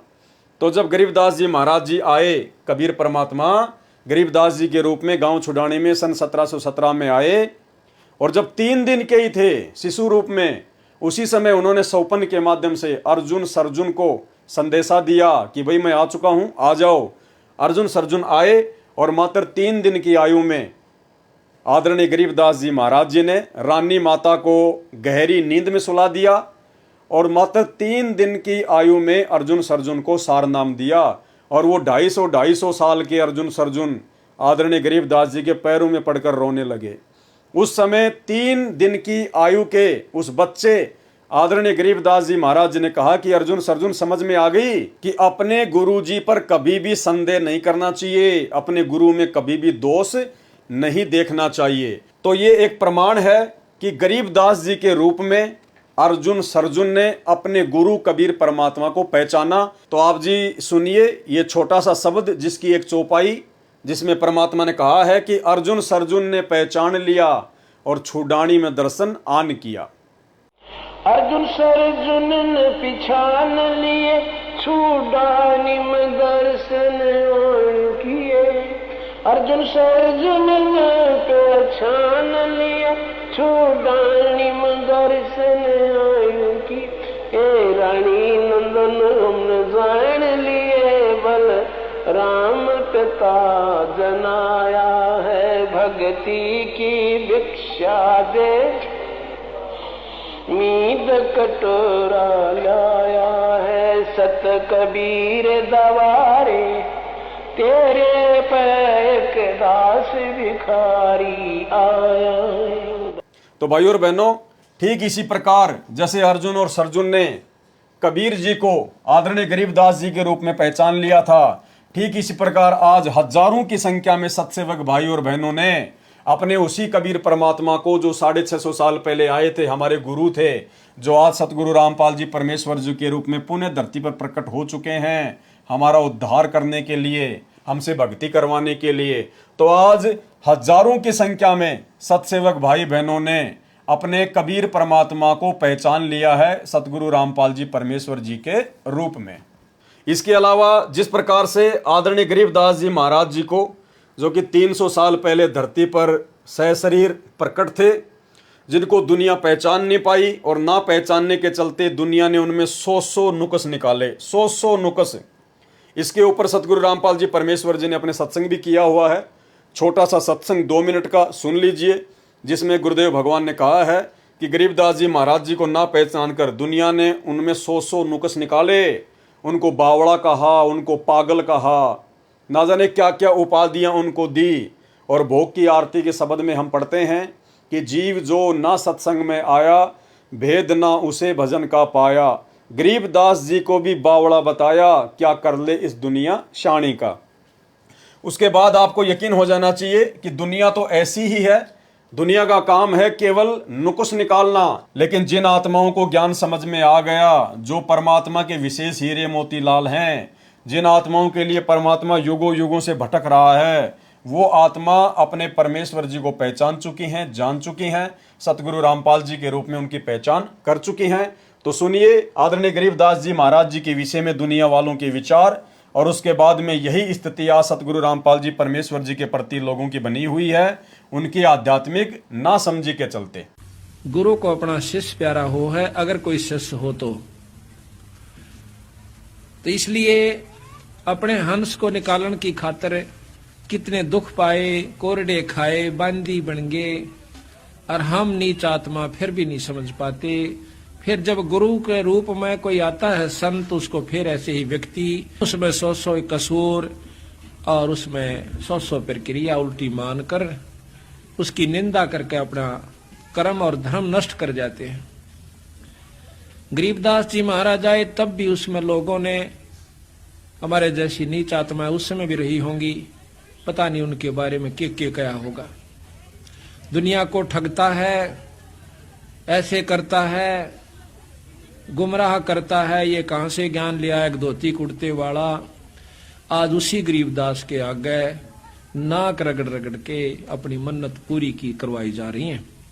बंदी छोड़ कहते हैं कि अगर जब वो शरीर में थे, बंदी छोड़ की बातों पर विश्वास करके पूरी रूप से उसको परमात्मा स्वरूप मान लेते थे तो भगवान ही, लेकिन उस समय स्वीकार नहीं किया। उस समय स्वीकार कर लेते तो हम सतलोक में होते, तब तो हम सियाने बने, होशियार बन गए, और यही कारण है चौथे युग में धक्के खा रहे। इसके अलावा भाइयों और बहनों, आदरणीय गरीबदास जी महाराज 12वें पंथ के संचालक थे, 12वें पंथ के संचालक।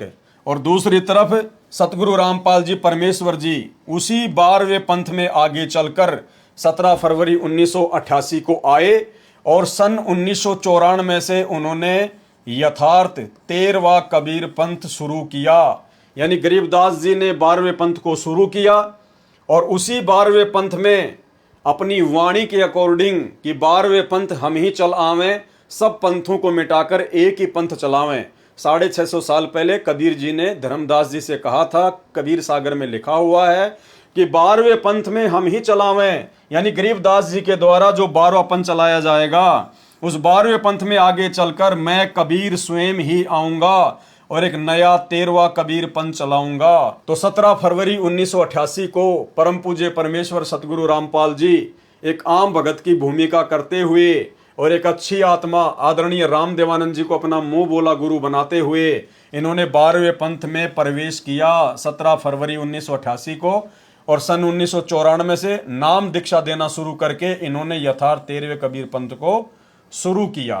तो भाइयों और बहनों, ये कुछ पॉइंट हैं जिन पॉइंटों को आधार बनाकर हम भगत आसानी से समझ सकते हैं कि वर्तमान में भक्ति मार्ग में सतगुरु रामपाल जी परमेश्वर जी की क्या भूमिका है।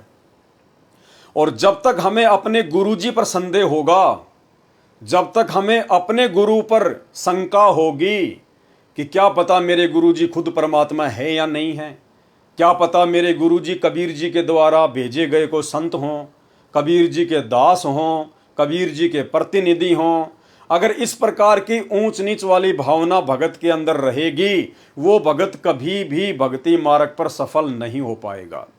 क्योंकि भक्ति का मूल होता है सतगुरु। सतगुरु के बिना भक्ति नहीं चलती, सतगुरु के बिना भगत को काल आगे जाने का रास्ता नहीं देता। और सतगुरु की भूमिका केवल वही निभा सकता है जो काल से ऊपर होता है, जो अकाल होता है। और काल से ऊपर जो अकाल है वो स्वयं कबीर परमात्मा है, जो स्वयं ही सतगुरु का रूप धारण करके धरती पर प्रकट होता है। साहिब से सतगुरु भय, सतगुरु से भय संत, धर धर वेख विशाल अंग, वो खेल आदि और अंत। और परमात्मा कबीर जी स्वयं कहते हैं कि गुरु और गोविंद दो नहीं भाई, जो दो समझेगा वो दो जग में जाई, वो भगत भक्ति करते करते भी नरक में जाएगा। इसलिए भक्ति मार्ग में यदि हमने सफल होना है तो सतगुरु जो स्वयं ही कबीर परमात्मा होते हैं, हमने उनको कबीर परमात्मा के रूप में हृदय से स्वीकार करना पड़ेगा, अन्यथा हमारी भक्ति शुरू भी नहीं होगी, 2 कदम भी आगे नहीं चल सकती है। तो ये कुछ समानताएं थी आदरणीय गरीबदास जी महाराज जी के लीलामय जीवन में और सतगुरु रामपाल जी परमेश्वर जी के लीलामय जीवन में। इन समानताओं को देखकर आप जी को भली भांति यकीन हो जाना चाहिए कि हमारे गुरुदेव कोई सामान्य संत, सामान्य व्यक्ति या कबीर परमात्मा के कोई प्रतिनिधि नहीं है। ये स्वयं ही कबीर परमात्मा है, जो हम जीवों की चरम दृष्टि को धोखा देते हुए और काल के साथ आंख में चोली करते हुए इस कलयुग की बिचली पीढ़ी में 8 सितंबर 1951 को गांव धनाना, जिला सोनीपत, हरियाणा में स्वयं प्रकट हैं और परमेश्वर अपने मूल ज्ञान को जन जन तक पहुंचा रहे हैं, अपनी अच्छी आत्माओं को अपनी शरण में ले रहे हैं। तो अब हम भक्तों ने भी किसी प्रकार की भक्ति मार्ग पर कोई कमी नहीं छोड़नी चाहिए, जब हमें सतगुरु की पूर्णतया पहचान हो जाए। इसके अलावा भाइयों और बहनों, ये आदरणीय गरीबदास जी महाराज जी का संक्षिप्त जीवन परिचय लिखा हुआ है इसी भक्ति बोध पुस्तक में, जिसमें तीनों समय की आरतियां हैं। और आदरणीय गरीबदास जी महाराज जी का संक्षिप्त जीवन परिचय लिखते हुए इसमें क्या बताया गया है। महाराज गरीबदास जी का प्राकाट्य यानी कब वो प्रकट हुए, सन 1717 व विक्रमी संवत 1774 को बैसाख उतरते की पूर्णिमा के दिन ब्रह्म मुहूर्त में श्री बलराम जी के घर माता रानी की कोख से गांव छुडानी जिला झज्जर प्रांत हरियाणा में हुआ। विक्रमी संवत 1784 में बंदी छोड़ कबीर साहेब कबीर देव ने सतलोक से आकर महाराज जी को दर्शन व दीक्षा दी। जब महाराज जी गऊ चराने के लिए कबलाना गांव की तरफ लगभग 1.5 किलोमीटर दूर खेतों में गए हुए थे, जिसे नल्ला कहते हैं, महाराज जी के 6 संतान थी, 4 लड़के और 2 लड़कियां। आप जी ने विक्रमी संवत 1835 सन 1778 भादवा मास की शुक्ल पक्ष की द्वितीया दूज को सतलोक गमन किया। गांव छुडानी में आप जी के शरीर का अंतिम संस्कार कर दिया गया। उस पर एक यादगार छतरी साहेब बनी हुई है। इसके बाद उसी शरीर में, उसी गरीबदास जी महाराज वाले शरीर में प्रकट होकर वही आयु 61 वर्ष की सहारनपुर उत्तर प्रदेश में 35 वर्ष तक रहे। वहां भी आपके नाम से यादगार छतरी साहेब बनाई हुई है। चिलकाना रोड से कलसिया सड़क निकलती है, उस पर आधा किलोमीटर चलकर बाईं तरफ यादगार बनी हुई है। पास में ही श्री लालदास जी महाराज का प्रसिद्ध बाड़ा है, जो संसार में प्रत्यक्ष प्रमाण है कि परमात्मा बिना मां के भी शरीर में आ सकते हैं। जिस प्रकार गरीबदास जी महाराज जी सहारनपुर में प्रकट हुए बिना मां के शरीर के, तो इसी प्रकार परमात्मा कुछ भी कर सकता है। साहिब से सब होत है, बंदे से कुछ नाई, वो राई से पर्वत कर दे, फिर पर्वत से राई। इसलिए अपने गुरुदेव भगवान, अपने कबीर परमात्मा की किसी भी लीला पर भगत को कोई संदेह नहीं होना चाहिए, और भगत ने अपने गुरु के अलावा किसी और को परमात्मा के रूप में स्वीकार नहीं करना चाहिए। अब ये तो आपने पढ़ा आदरणीय गरीबदास जी महाराज जी का संक्षिप्त जीवन परिचय, और अब आप जी को सतगुरु रामपाल जी परमेश्वर जी का संक्षिप्त जीवन परिचय पढ़ाएंगे, क्योंकि ये भक्ति बोध पुस्तक में नहीं लिखा हुआ था।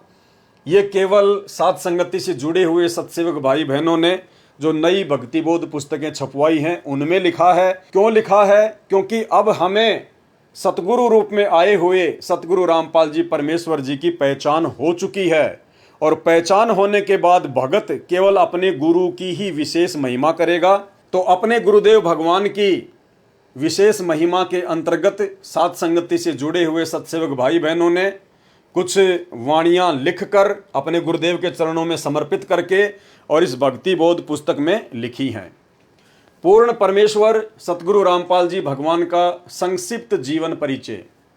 7 समुद्र की मसी करूं, लेखनी करूं बनराय, धरती का कागज करूं, गुरु गुण लिखा न जाए। यानी सतगुरु रामपाल जी परमेश्वर जी के गुणों को लिखा नहीं जा सकता, बखान नहीं किया जा सकता। जिस प्रकार से कलयुग की बिचली पीढ़ी में आकर उन्होंने हमें संभाला, अपनी शरण में लिया, नाम दीक्षा दी, काल की तपतशिला के कष्ट से बचाया, 84 लाख योनियों के महाकष्टों से बचाया। हे अखिल ब्रह्मांडों के रचयिता, आप जी का संक्षिप्त जीवन परिचय लिखने व बताने में 21 ब्रह्मांड में कोई भी प्राणी सक्षम नहीं है। आप वह समर्थ पिता हैं जिनके आधे बाल के बराबर भी यह सारी सृष्टि नहीं है। अतः संक्षिप्त जीवन परिचय शब्द के प्रयोग के लिए हम क्षमा प्रार्थी हैं, परंतु भाई बहनों को आपकी अंश मात्र जानकारी के लिए इस शब्द का प्रयोग करना मजबूरी वश लेना पड़ रहा है। परमेश्वर आप जी यानी सतगुरु रामपाल जी परमेश्वर जी, आप जी की अमरवाणी कहती है कि चारों युग में हम पुकारें, कूक कहा हम हेलरे, हीरे मोती माणक बरसे, ये जग चुगता ढेलरे। अर्थात काल जाल से अपनी आत्माओं को चेताने व निज घर की जानकारी देने के लिए आप कबीर देव सत्य पुरुष सतगुरु रामपाल जी सतलोक से चलकर चारों युगों में स्वयं ही आते हैं। सतयुग में सत सुकृत ऋषि नाम से, त्रेता युग में मुनिंद्र ऋषि नाम से, द्वापर युग में करुणामय ऋषि नाम से, और कलयुग की प्रथम पीढ़ी में कबीर देव नाम से। उसके लगभग 250 वर्ष बाद आदरणीय गरीबदास जी महाराज के नाम से, और अब बिचली पीढ़ी में 8 सितंबर 1951 को गांव धनाना, जिला सोनीपत, हरियाणा में अपने विधान अनुसार अतिथि रूप में धरती पर संत रामपाल दास नाम से प्रकट हो चुके हैं। यानी आज से 650 साल पहले जब काशी के बनारस में कबीर परमात्मा प्रकट हुए थे तो वे अतिथि रूप में प्रकट हुए थे। अतिथि रूप का मतलब होता है जिसके आने की तिथि पूर्व निर्धारित ना हो, उसको कहते हैं अतिथि, जो बिना बताए आ जाए। तो वर्तमान में 8 सितंबर 1951 को परमेश्वर रामपाल जी धरती पर अतिथि रूप में प्रकट हैं। यानी किसी भी शास्त्र में, किसी भी सदग्रंथ में ये प्रमाण नहीं है कि सतगुरु रामपाल जी 8 सितंबर 1951 को ही प्रकट होंगे। तो इसलिए आज परमात्मा अतिथि रूप में धरती पर प्रकट हैं। अपने नाम के आगे दास शब्द, वह परमात्मा कौन? सतगुरु रामपाल जी सिर्फ हम आत्माओं को दास शब्द की परिभाषा समझाने के लिए लगाते हैं। साहिब से सतगुरु भये, सतगुरु से भय संत, धर धर वेख विशाल अंग, खेल आदि और अंत। इस अमरवाणी के अनुसार सत्य पुरुष ने, सतगुरु रामपाल जी परमेश्वर जी ने 8 सितंबर 1951 के दिन प्रकट होकर 17 फरवरी 1988 तक एक साधारण से किसान परिवार में हमारी चरम दृष्टि को धोखा देते हुए 2 अच्छी आत्माओं भगतमती इंद्रो देवी व भगत नंदराम जी को अपने मुंह बोले माता पिता के रूप में इस नश्वर संसार में लीला करने हेतु स्वयं के आने अर्थात प्रकट होने के लिए निमित्त बनाया। 17 फरवरी 1988 को ठीक उसी तरह कबीर सागर में लिपिबद्ध अपनी वाणी के अनुसार 650 साल पहले की तरह गुरु शिष्य परंपरा व भगत बनकर हम जीव आत्माओं को एक भगत के लक्षण समझाने के लिए जैसे पंडित रामानंद जी को मुंह बोला गुरु बनाया था, ठीक उसी तरह जगत गुरु होने के उपरांत भी 17 फरवरी 1988 को आदरणीय राम देवानंद जी को अपना मुंह बोला गुरु बनाकर 12वें पंथ में प्रवेश किया तथा उसके बाद सन 1994 से सत्संग व नामदान देना शुरू करके सच्चे सतगुरु की भूमिका निभा रहे हैं। आप स्वयं कबीर देव हैं। मर्यादा में रहकर भक्ति करने वाली अनेक आत्माओं को आपने जीवन दान व आध्यात्मिक सुख देने के साथ साथ शास्त्र अनुसार भक्ति देकर मोक्ष का मार्ग भी दिखा दिया। सन 1994 से आज तक आप जी ने परमार्थ के लिए निस्वार्थ भाव से जो संघर्ष करके दिखाया है, यह आपकी दयालुता, साधुता व समर्थता का प्रमाण है।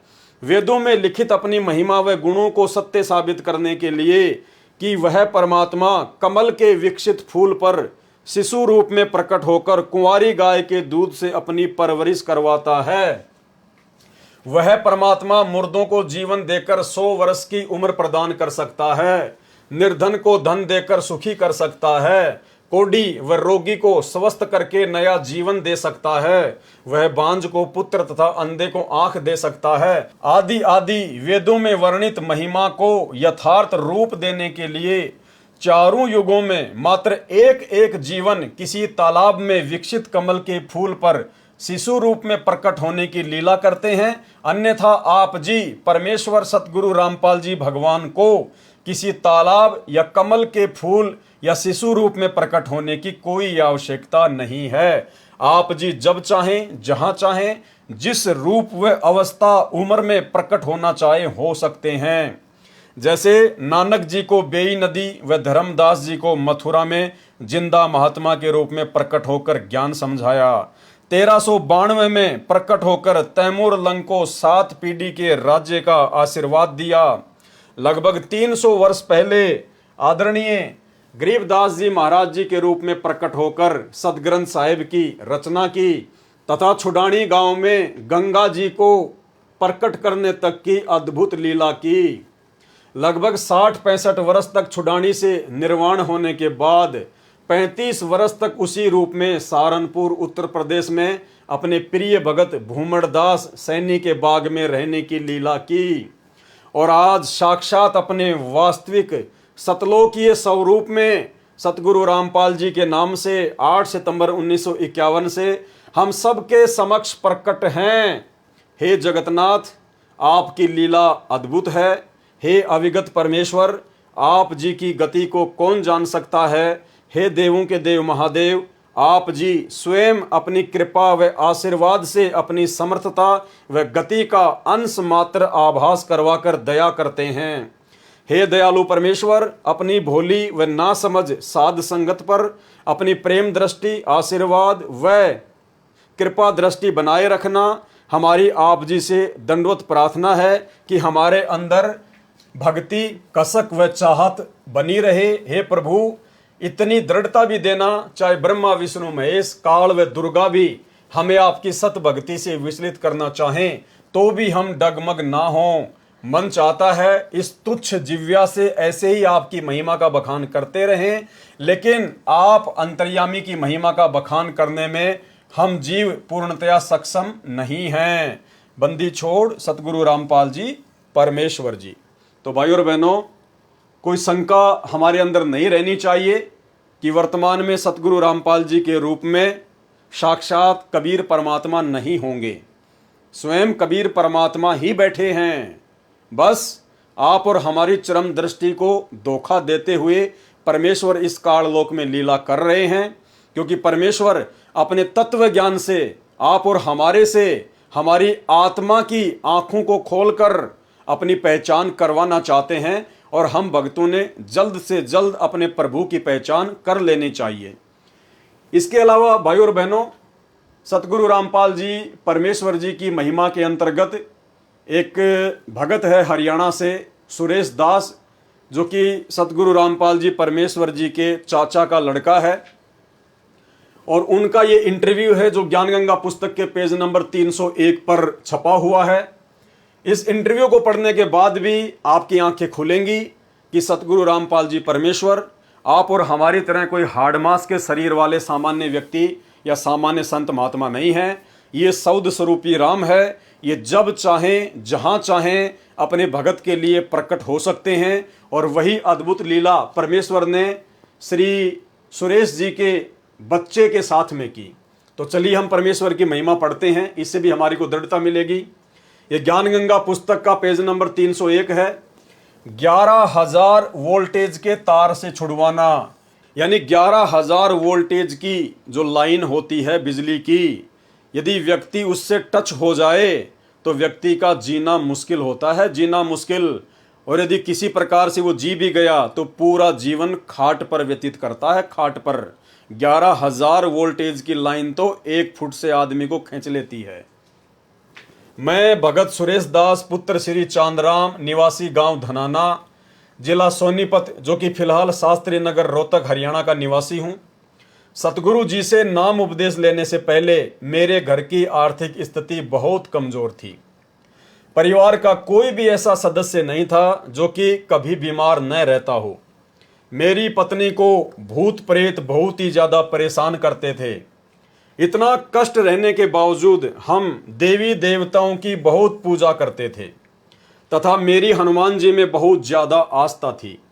लेकिन घर में संकट पर संकट आते जा रहे थे, किसी भी काम में बरकत नहीं हो रही थी। पूर्ण परमात्मा सतगुरु रामपाल जी महाराज जी मेरे परिवार के होने के कारण हम उनको पूर्ण परमात्मा नहीं मान पाए। क्योंकि भाइयों और बहनों, जाहिर सी बात है, हरियाणा में कहावत है कि घर का जोगी जोगना, बाहर का जोगी सिद्ध, और दीपक तले हमेशा अंधेरा ही रहता है। तो सुरेश जी कह रहे हैं कि सतगुरु रामपाल जी मेरे परिवार से होने के कारण हम उनको परमात्मा नहीं मान पा रहे थे, हम उनको एक संत भी नहीं मान पा रहे थे, जिसका खामियाजा हमें कई वर्षों तक झेलना पड़ा। तभी गांव सिंहपुरा निवासी भगत विकास ने मुझे बताया कि आपके घर में पूर्ण परमात्मा जगत गुरु रामपाल जी महाराज आए हुए हैं और आप कहाँ सोए पड़े हो। तो मैंने कहा कि काल ने हमें कष्ट ही इतना दे रखा है कि हमें वहाँ के बारे में जानने का टाइम ही नहीं मिला।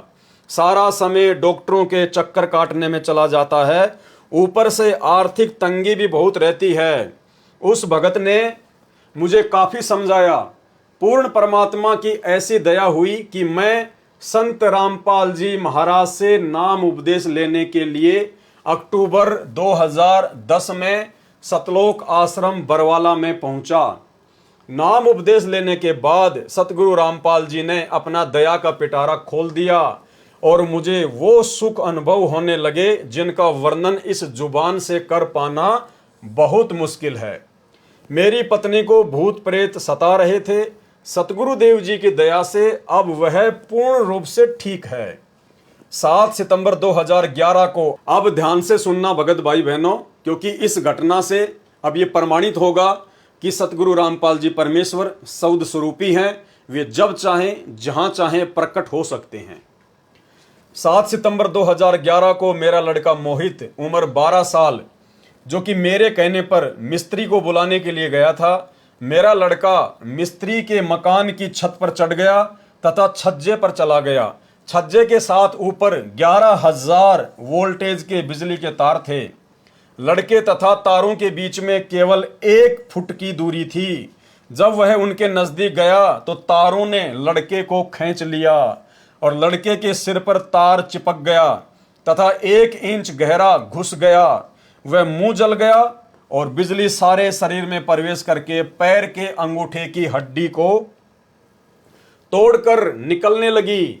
उसी समय सतगुरु रामपाल जी महाराज आकाश मार्ग से आए तथा मेरे लड़के को बहुत ही चमकदार तेजोमय शरीर सहित दिखाई दिए, जैसे हजारों ट्यूबों का प्रकाश हो रहा हो। उन्होंने लड़के का हाथ पकड़कर बिजली से छुड़ाकर छज्जे पर लिटा दिया। फिर लड़के की सतगुरु जी से बहुत बातें हुई तथा जब सतगुरु जी जाने लगे तो लड़के ने पूछा कि गुरुजी कहाँ जा रहे हो? तो गुरुजी ने कहा कि बेटा मैं तेरे साथ हूं, तू घबरा मत। उस समय मेरे लड़के मोहित की माता जी भी वहीं पर थी। उसने यह दृश्य अपनी आंखों से देखा तथा वह बहुत घबरा गई, क्योंकि लड़के के शरीर से बिजली के लपटें निकल रही थी।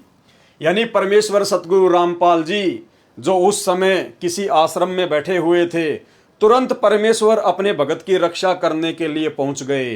पहुंचूंगा क्षण एक में जन अपने के काज, हिरणा कुश उधर उदारिया, नरसिंह ज्यों धर लूं साज।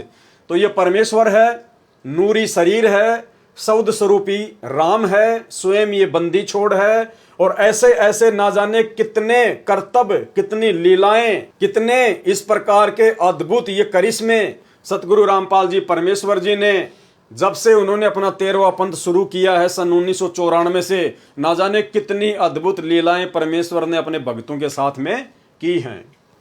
उसके बाद हम लड़के को पीजीआई रोहतक हॉस्पिटल में लेकर गए। वहां पर भी लड़के को गुरुजी दिखाई दिए। वह मेरे लड़के ने कहा कि गुरुजी मेरे साथ है, आप घबराओ मत। यदि आज हम गुरुजी की शरण में नहीं होते तो हमारा लड़का आज जिंदा नहीं होता तथा मेरी पत्नी को भी प्रेत मार डालते। हम उजड़ने से बच गए। यह सतगुरु रामपाल जी महाराज जी की ही दया है। सर्व पाठकों से प्रार्थना है कि मेरी सत्य कथा को पढ़कर आप जी भी सतगुरु रामपाल जी महाराज जी के शरण में आकर अपना समय रहते कल्याण कराएं तथा प्रारब्ध में लिखे कर्मों के कारण जो घटनाएं घटनी होती हैं उनसे पूर्ण रूप से बचोगे। सतगुरु रामपाल जी महाराज के सत्संग वचनों में मैंने सुना था कि पूर्ण परमात्मा कबीर जी बंदी छोड़ हमारे सर्व पापों को नाश कर देते हैं।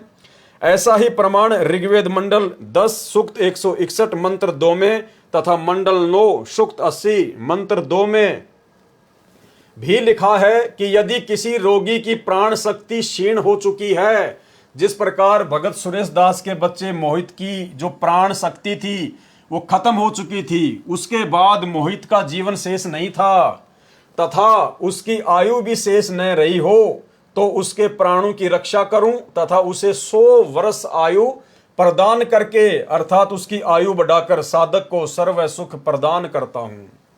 सजनों, सतगुरु रामपाल जी महाराज ने अपने अमृत वचनों में यह भी बताया है कि प्रत्येक प्राणी अपने किए कर्मों के अनुसार ही सुख व दुख प्राप्त करता है।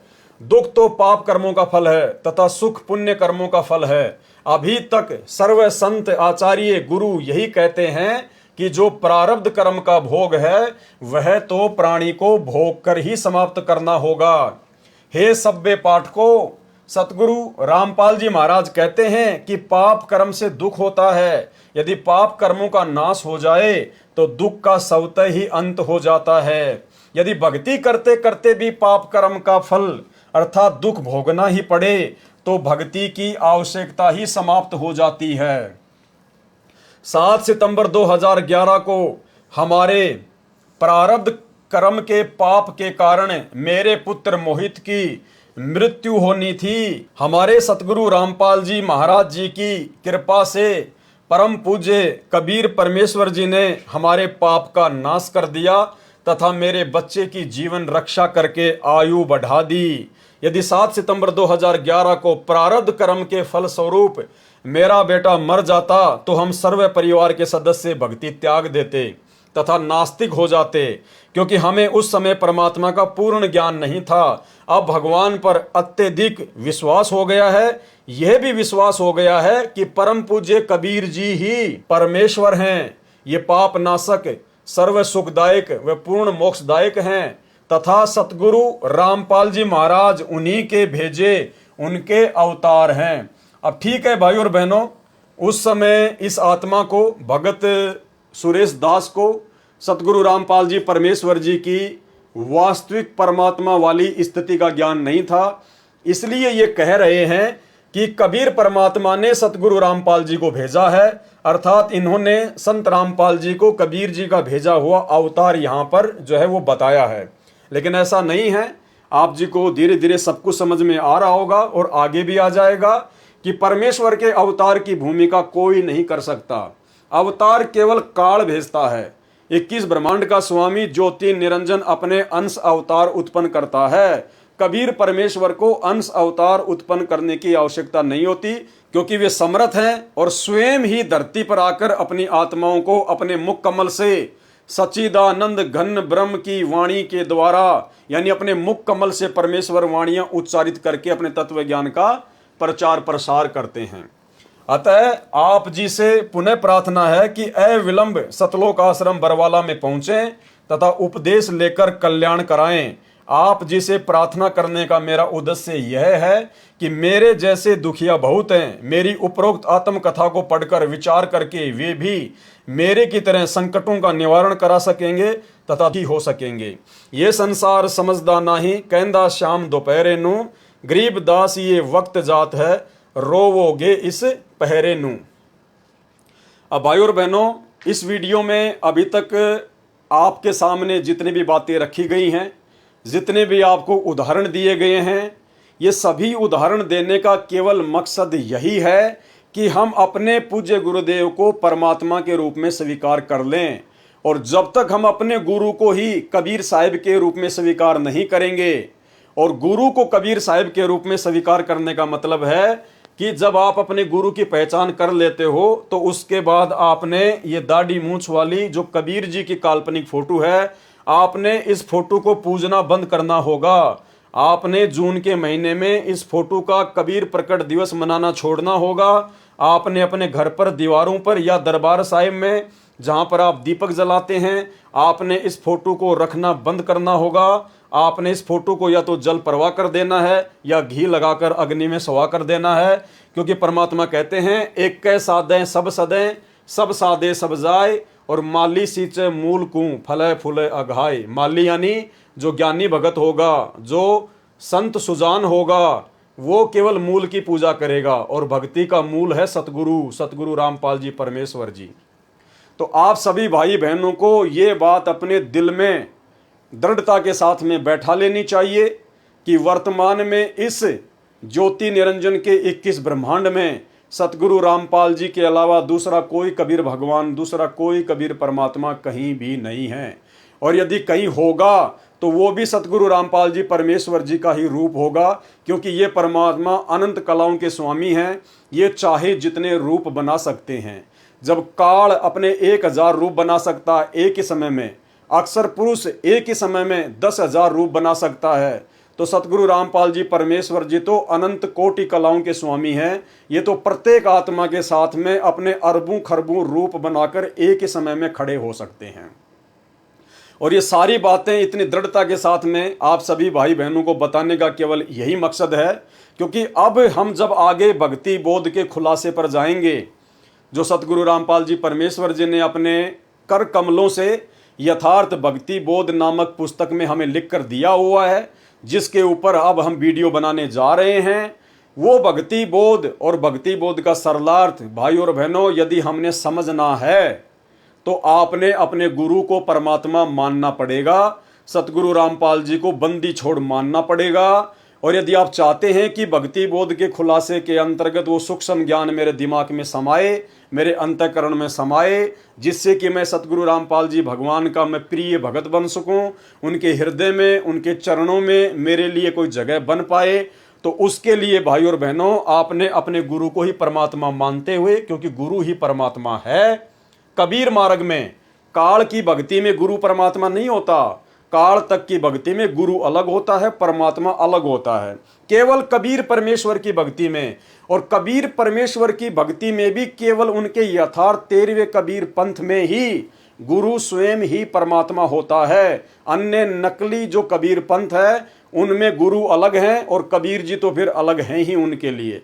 लेकिन इस यथार्थ सत भक्ति युक्त 13वें कबीर पंथ में, जिसका संचालन स्वयं कबीर परमात्मा सतगुरु रामपाल जी ने सन 1994 में धरती पर प्रकट होकर किया है, इस मार्ग में कबीर परमात्मा स्वयं ही सतगुरु की भूमिका करते हैं, स्वयं ही ये गुरु हैं, स्वयं ही ये परमात्मा हैं। साहिब से सतगुरु भय, सतगुरु से भय साध, ये तीनों अंग एक हैं, गति कुछ अगम अगाध। तुम साहिब तुम संत हो, तुम सतगुरु तुम हंस, और गरीब दास तेरे रूप बिना और न दूजा अंश।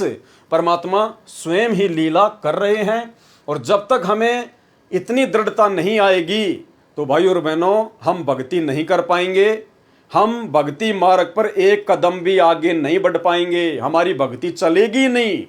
जब तक हम अपने गुरु को परमात्मा नहीं मानेंगे हमारी भक्ति चलेगी ही नहीं, और ना ही हमारे को आगे भक्ति बोध का सरलार समझ में आएगा। तो अब कल रात्रि 9 बजे हम जो वीडियो बनाने जाएंगे वो भक्ति बोध के सरलार्थ से शुरू होगा। अभी तक तो आपने केवल आदरणीय गरीबदास जी महाराज जी की जीवन लीला पढ़ी, और उससे पहले सतगुरु रामपाल जी परमात्मा ने जो भक्ति और साधना के विषय में जो मोटी मोटी बातें हमें बताई है, जो भक्ति बोध के खुलासे से पहले आप और हमारे लिए जानना बहुत ही ज़रूरी था। तो अभी तक ये जो भी 2-3 वीडियो बने हैं, ये तो भक्ति बोध के खुलासे से पहले आप और हमारे अंतःकरण में ये बात दृढ़ता के साथ में समा जाए कि हाँ, जो भक्ति हम वर्तमान में कर रहे हैं यही भक्ति है, इसके अलावा सृष्टि में दूसरी कोई मोक्ष की भक्ति नहीं। और जो सतगुरु हमें सतगुरु रामपाल जी के रूप में आज मिले हैं, जिनकी हम शरणागत हैं, इनके अलावा दूसरा कोई कबीर भगवान नहीं, कोई कबीर परमात्मा नहीं।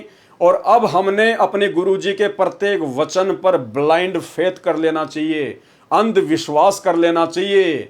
दुनिया भोके तो भोके, दुनिया जो मर्जी बोले हमारे बारे में या हमारे पूज्य गुरुदेव भगवान के बारे में, क्योंकि दुनिया तो बावड़ी है। भगत को दुनिया पागल नजर आती है ज्ञान आधार से, और जगत को भगत पागल नजर आता है उस जगत वाले भाई बहनों की अज्ञानता के चलते। तो भाई और बहनों, अब हमने आगे बढ़ना है, पीछे नहीं मुड़ना है, क्योंकि परमात्मा कहते हैं सिंह सूरमा और कोयल के बच्चे और संत ये हमेशा आगे को बढ़ते हैं, ये कभी बैक नहीं होते। सिंह सूरमा शेर हैं गरजय और गाजय, बाकी दुनिया तो भेड़ हैं बिदकय और भाजय। तो ना हमने कोई लोक लाज में फंसना है, ना हमने अपने अंदर मान बढ़ाई राग द्वेष ईर्ष्या का रोग पैदा करना है। हम साधक हैं, हमें समझ में आ गया कि बड़ी मुश्किल से बिल्ली के भाग से ये छीका टूटा है, हमें कलयुग की पिछली पीढ़ी में परमात्मा की शरण प्राप्त हुई है, ये मोक्ष का प्राइम टाइम है। अगर इस समय हम दृढ़ रहकर भक्ति मार्ग पर लगे रहे, टिके रहे, अपने गुरुजी के प्रत्येक वचन पर आंख बंद करके विश्वास करते रहे, प्रत्येक मर्यादा का उनके वचन का दृढ़ता के साथ में पालन करते रहे, तो इसी जन्म में हमारा बेड़ा पार है। और यदि इस जन्म में हम अपनी किसी भी नासमझी, लोकलाज, शर्मा शर्मी, दबाव, प्रेशर या गलती के कारण रह गए, हमारा पैर भक्ति से फिसल गया, तो भाइयों और बहनों, फिर परमात्मा कहते हैं सतगुरु विमुखा युग युग रोवे, फिर ना जाने कितने जन्म लेने पड़ेंगे, कहाँ कहाँ धक्का खाना पड़ेगा। आज हम सारी प्रोसीजर को पार करके इस समय में आए हुए हैं, और यदि पैर फिसल गया तो जो भक्ति आज हमने कर ली है, इस भक्ति का इतना जबरदस्त फल मिलेगा, हजारों युगों तक तो हम ब्रह्मलोक में रहेंगे, फिर स्वर्ग में रहेंगे, फिर ना जाने ब्रह्मा विष्णु महेश बनेंगे। परमात्मा कहते हैं ये काल फिर तुम्हारे को शिखर में टांग देगा, फिर धरती पर पटकेगा, राजा महाराजा बनाएगा, पूरी पृथ्वी का राजा बनाएगा। कभी हम मानधाता राजा बनेंगे, कभी श्री रामचंद्र बनेंगे, कभी हम लोग विश्वामित्र बनेंगे, कभी हम दुर्वासा बनेंगे, और फिर 84 लाख योनियों में धक्के खाते खाते फिर इस कलयुग की बिचली पीढ़ी में ना जाने किस युग युगांतर के बाद हम इसी घसियारे वाली, निर्धन व्यक्ति वाली, हैंड टू माउथ व्यक्ति वाली स्थिति में आएंगे, और ना जाने फिर उस कलयुग की बिचली पीढ़ी में वो परमात्मा हमें संभाले ना संभाले, मनुष्य जन्म दे ना दे, क्योंकि ये आप और हमारे हाथ की बात नहीं है कि हम इस परमात्मा को जब चाहे हम इसको पकड़ लेंगे। ये तो स्वयं परमात्मा की रजा होती है, उनकी विशेष मेहर होती है। वरना वर्तमान में हमें जो कलयुग की बिचली पीढ़ी में ये मनुष्य जन्म प्राप्त है, ये कोई योग या संयोग नहीं है, ये परमेश्वर जी के द्वारा जबरदस्ती जोड़ा गया महासंयोग है। अरे कलयुग की बिचली पीढ़ी, उसमें हमें मनुष्य जन्म और सतगुरु रामपाल जी का भी वर्तमान समय में आना, उसके बाद 8 अरब की जनसंख्या में से हमें अपनी शरण में लेना, शरण में लेके साध संगति से जोड़ना। आज भक्ति और भगवान के प्रति हमारे को इस कदर इतना ज्ञान होना, साध संगति से जुड़ के गुरु जी के प्रति इतना दृढ़ होना, इस फोटो को अपने घर से और दरबार से निकाल कर गुरु जी को अपने हृदय में बैठाना, घर को आश्रम बनाना, ज्ञान को आधार बनाना, ये कोई सामान्य बात नहीं है भाइयों और बहनों। अब यदि पैर फिसल गया तो भैया फिर ना जाने कब संभालेगा परमात्मा। कल्प युग बीत जाएंगे, कल्प युग, कष्टों पे कष्ट, फिर उम्मीद ना करना कि ये परमात्मा फिर से ऐसा मौका दे देगा। तो भाइयों और बहनों, भक्ति बोध के सरलार्थ के खुलासे के ऊपर आगे वीडियो बनाने से पहले ये बातें आप सभी भाई बहनों को जो परमेश्वर जी ने लिखी हुई हैं, और दास को जो परमात्मा ने थोड़ी बहुत सद्बुद्धि बख्शी हुई है, हम सभी भाई बहन जो आपस में मिलकर साध संगति कर सके, मैं भी दृढ़ हो सकूं परमात्मा के भक्ति मार्ग पर, और आप भाई बहनों को भी परमेश्वर के विषय में उन्हीं के आशीर्वाद से 2-4 बातें बताकर आपको भी गुरुदेव भगवान के चरणों के प्रति समर्पित कर सकूं। ये सारा खेल सतगुरु रामपाल जी परमेश्वर जी का है, ना मुझ पवन दास के कोई बस की बात है, ना आप भाई बहनों के समझने की कोई बस की बात है। करे करावे साइया मन में लहर उठा, दादू सिर धर जीव के आप बगल हो जा। जिन आत्माओं को परमात्मा ने इसी कलयुग की बिचली पीढ़ी में इसी मनुष्य शरीर में पार करना होगा, उन्हीं आत्माओं के लिए परमात्मा इतना प्रयत्न स्वयं भी करता है। जैसा कि हिसार जेल में बैठ के भी परमात्मा को चैन नहीं है, 1-1 घंटे के सत्संग हमारे लिए भेज रहे हैं, और बाहर मुझ जैसे 2 कोटि के जीव को निमित्त बनाकर परमात्मा दिन रात किसी न किसी टॉपिक पर वीडियो बनवाते रहते हैं, ताकि हमारा संपर्क, हमारा तार भक्ति मार्ग से गुरुदेव भगवान के चरणों से जुड़ा रहे। तो भाइयों और बहनों, हाथ जोड़ के प्रार्थना है, और हम सभी भगत भाई बहन अपने परमपिता परमेश्वर जी से यही करबद्ध दंडवत होकर प्रार्थना करें कि परमेश्वर अब हमारी बिल्कुल भी ना चलने देना। हे परमात्मा, हम नादान हैं, 2 कोटि के जीव हैं, जड़ बुद्धि जीव हैं परमात्मा, हमारी कोई बुद्धि नहीं, कोई औकात नहीं, कोई हैसियत नहीं। परमेश्वर, हमने अपने जीवन की डोरी आप जी के हाथों में सौंप दी है। परमात्मा, हम आपके कुत्ते हैं, आप जैसा चलाना चाहो, जैसा आप हम आत्माओं के लिए उचित समझो परमेश्वर जी वही करना। आप हमारी इस मन की एक ना सुनना और हमें अपने चरणों से लगाए रखना। बंदी छोड़ सतगुरु रामपाल जी परमेश्वर जी की जय हो। तो भाइयों और बहनों, कल रात्रि 9 बजे हम भक्ति बोध के सरलार्थ के खुलासे पर चलेंगे, जहाँ पर मंगलाचरण से हम शुरू करेंगे। तो सभी भाई बहन रात्रि 9 बजे जरूर जुड़ें। तब तक परमेश्वर हम सभी को आशीर्वाद दें और इजाजत दें। बंदी छोड़ सतगुरु रामपाल जी परमेश्वर जी की जय हो।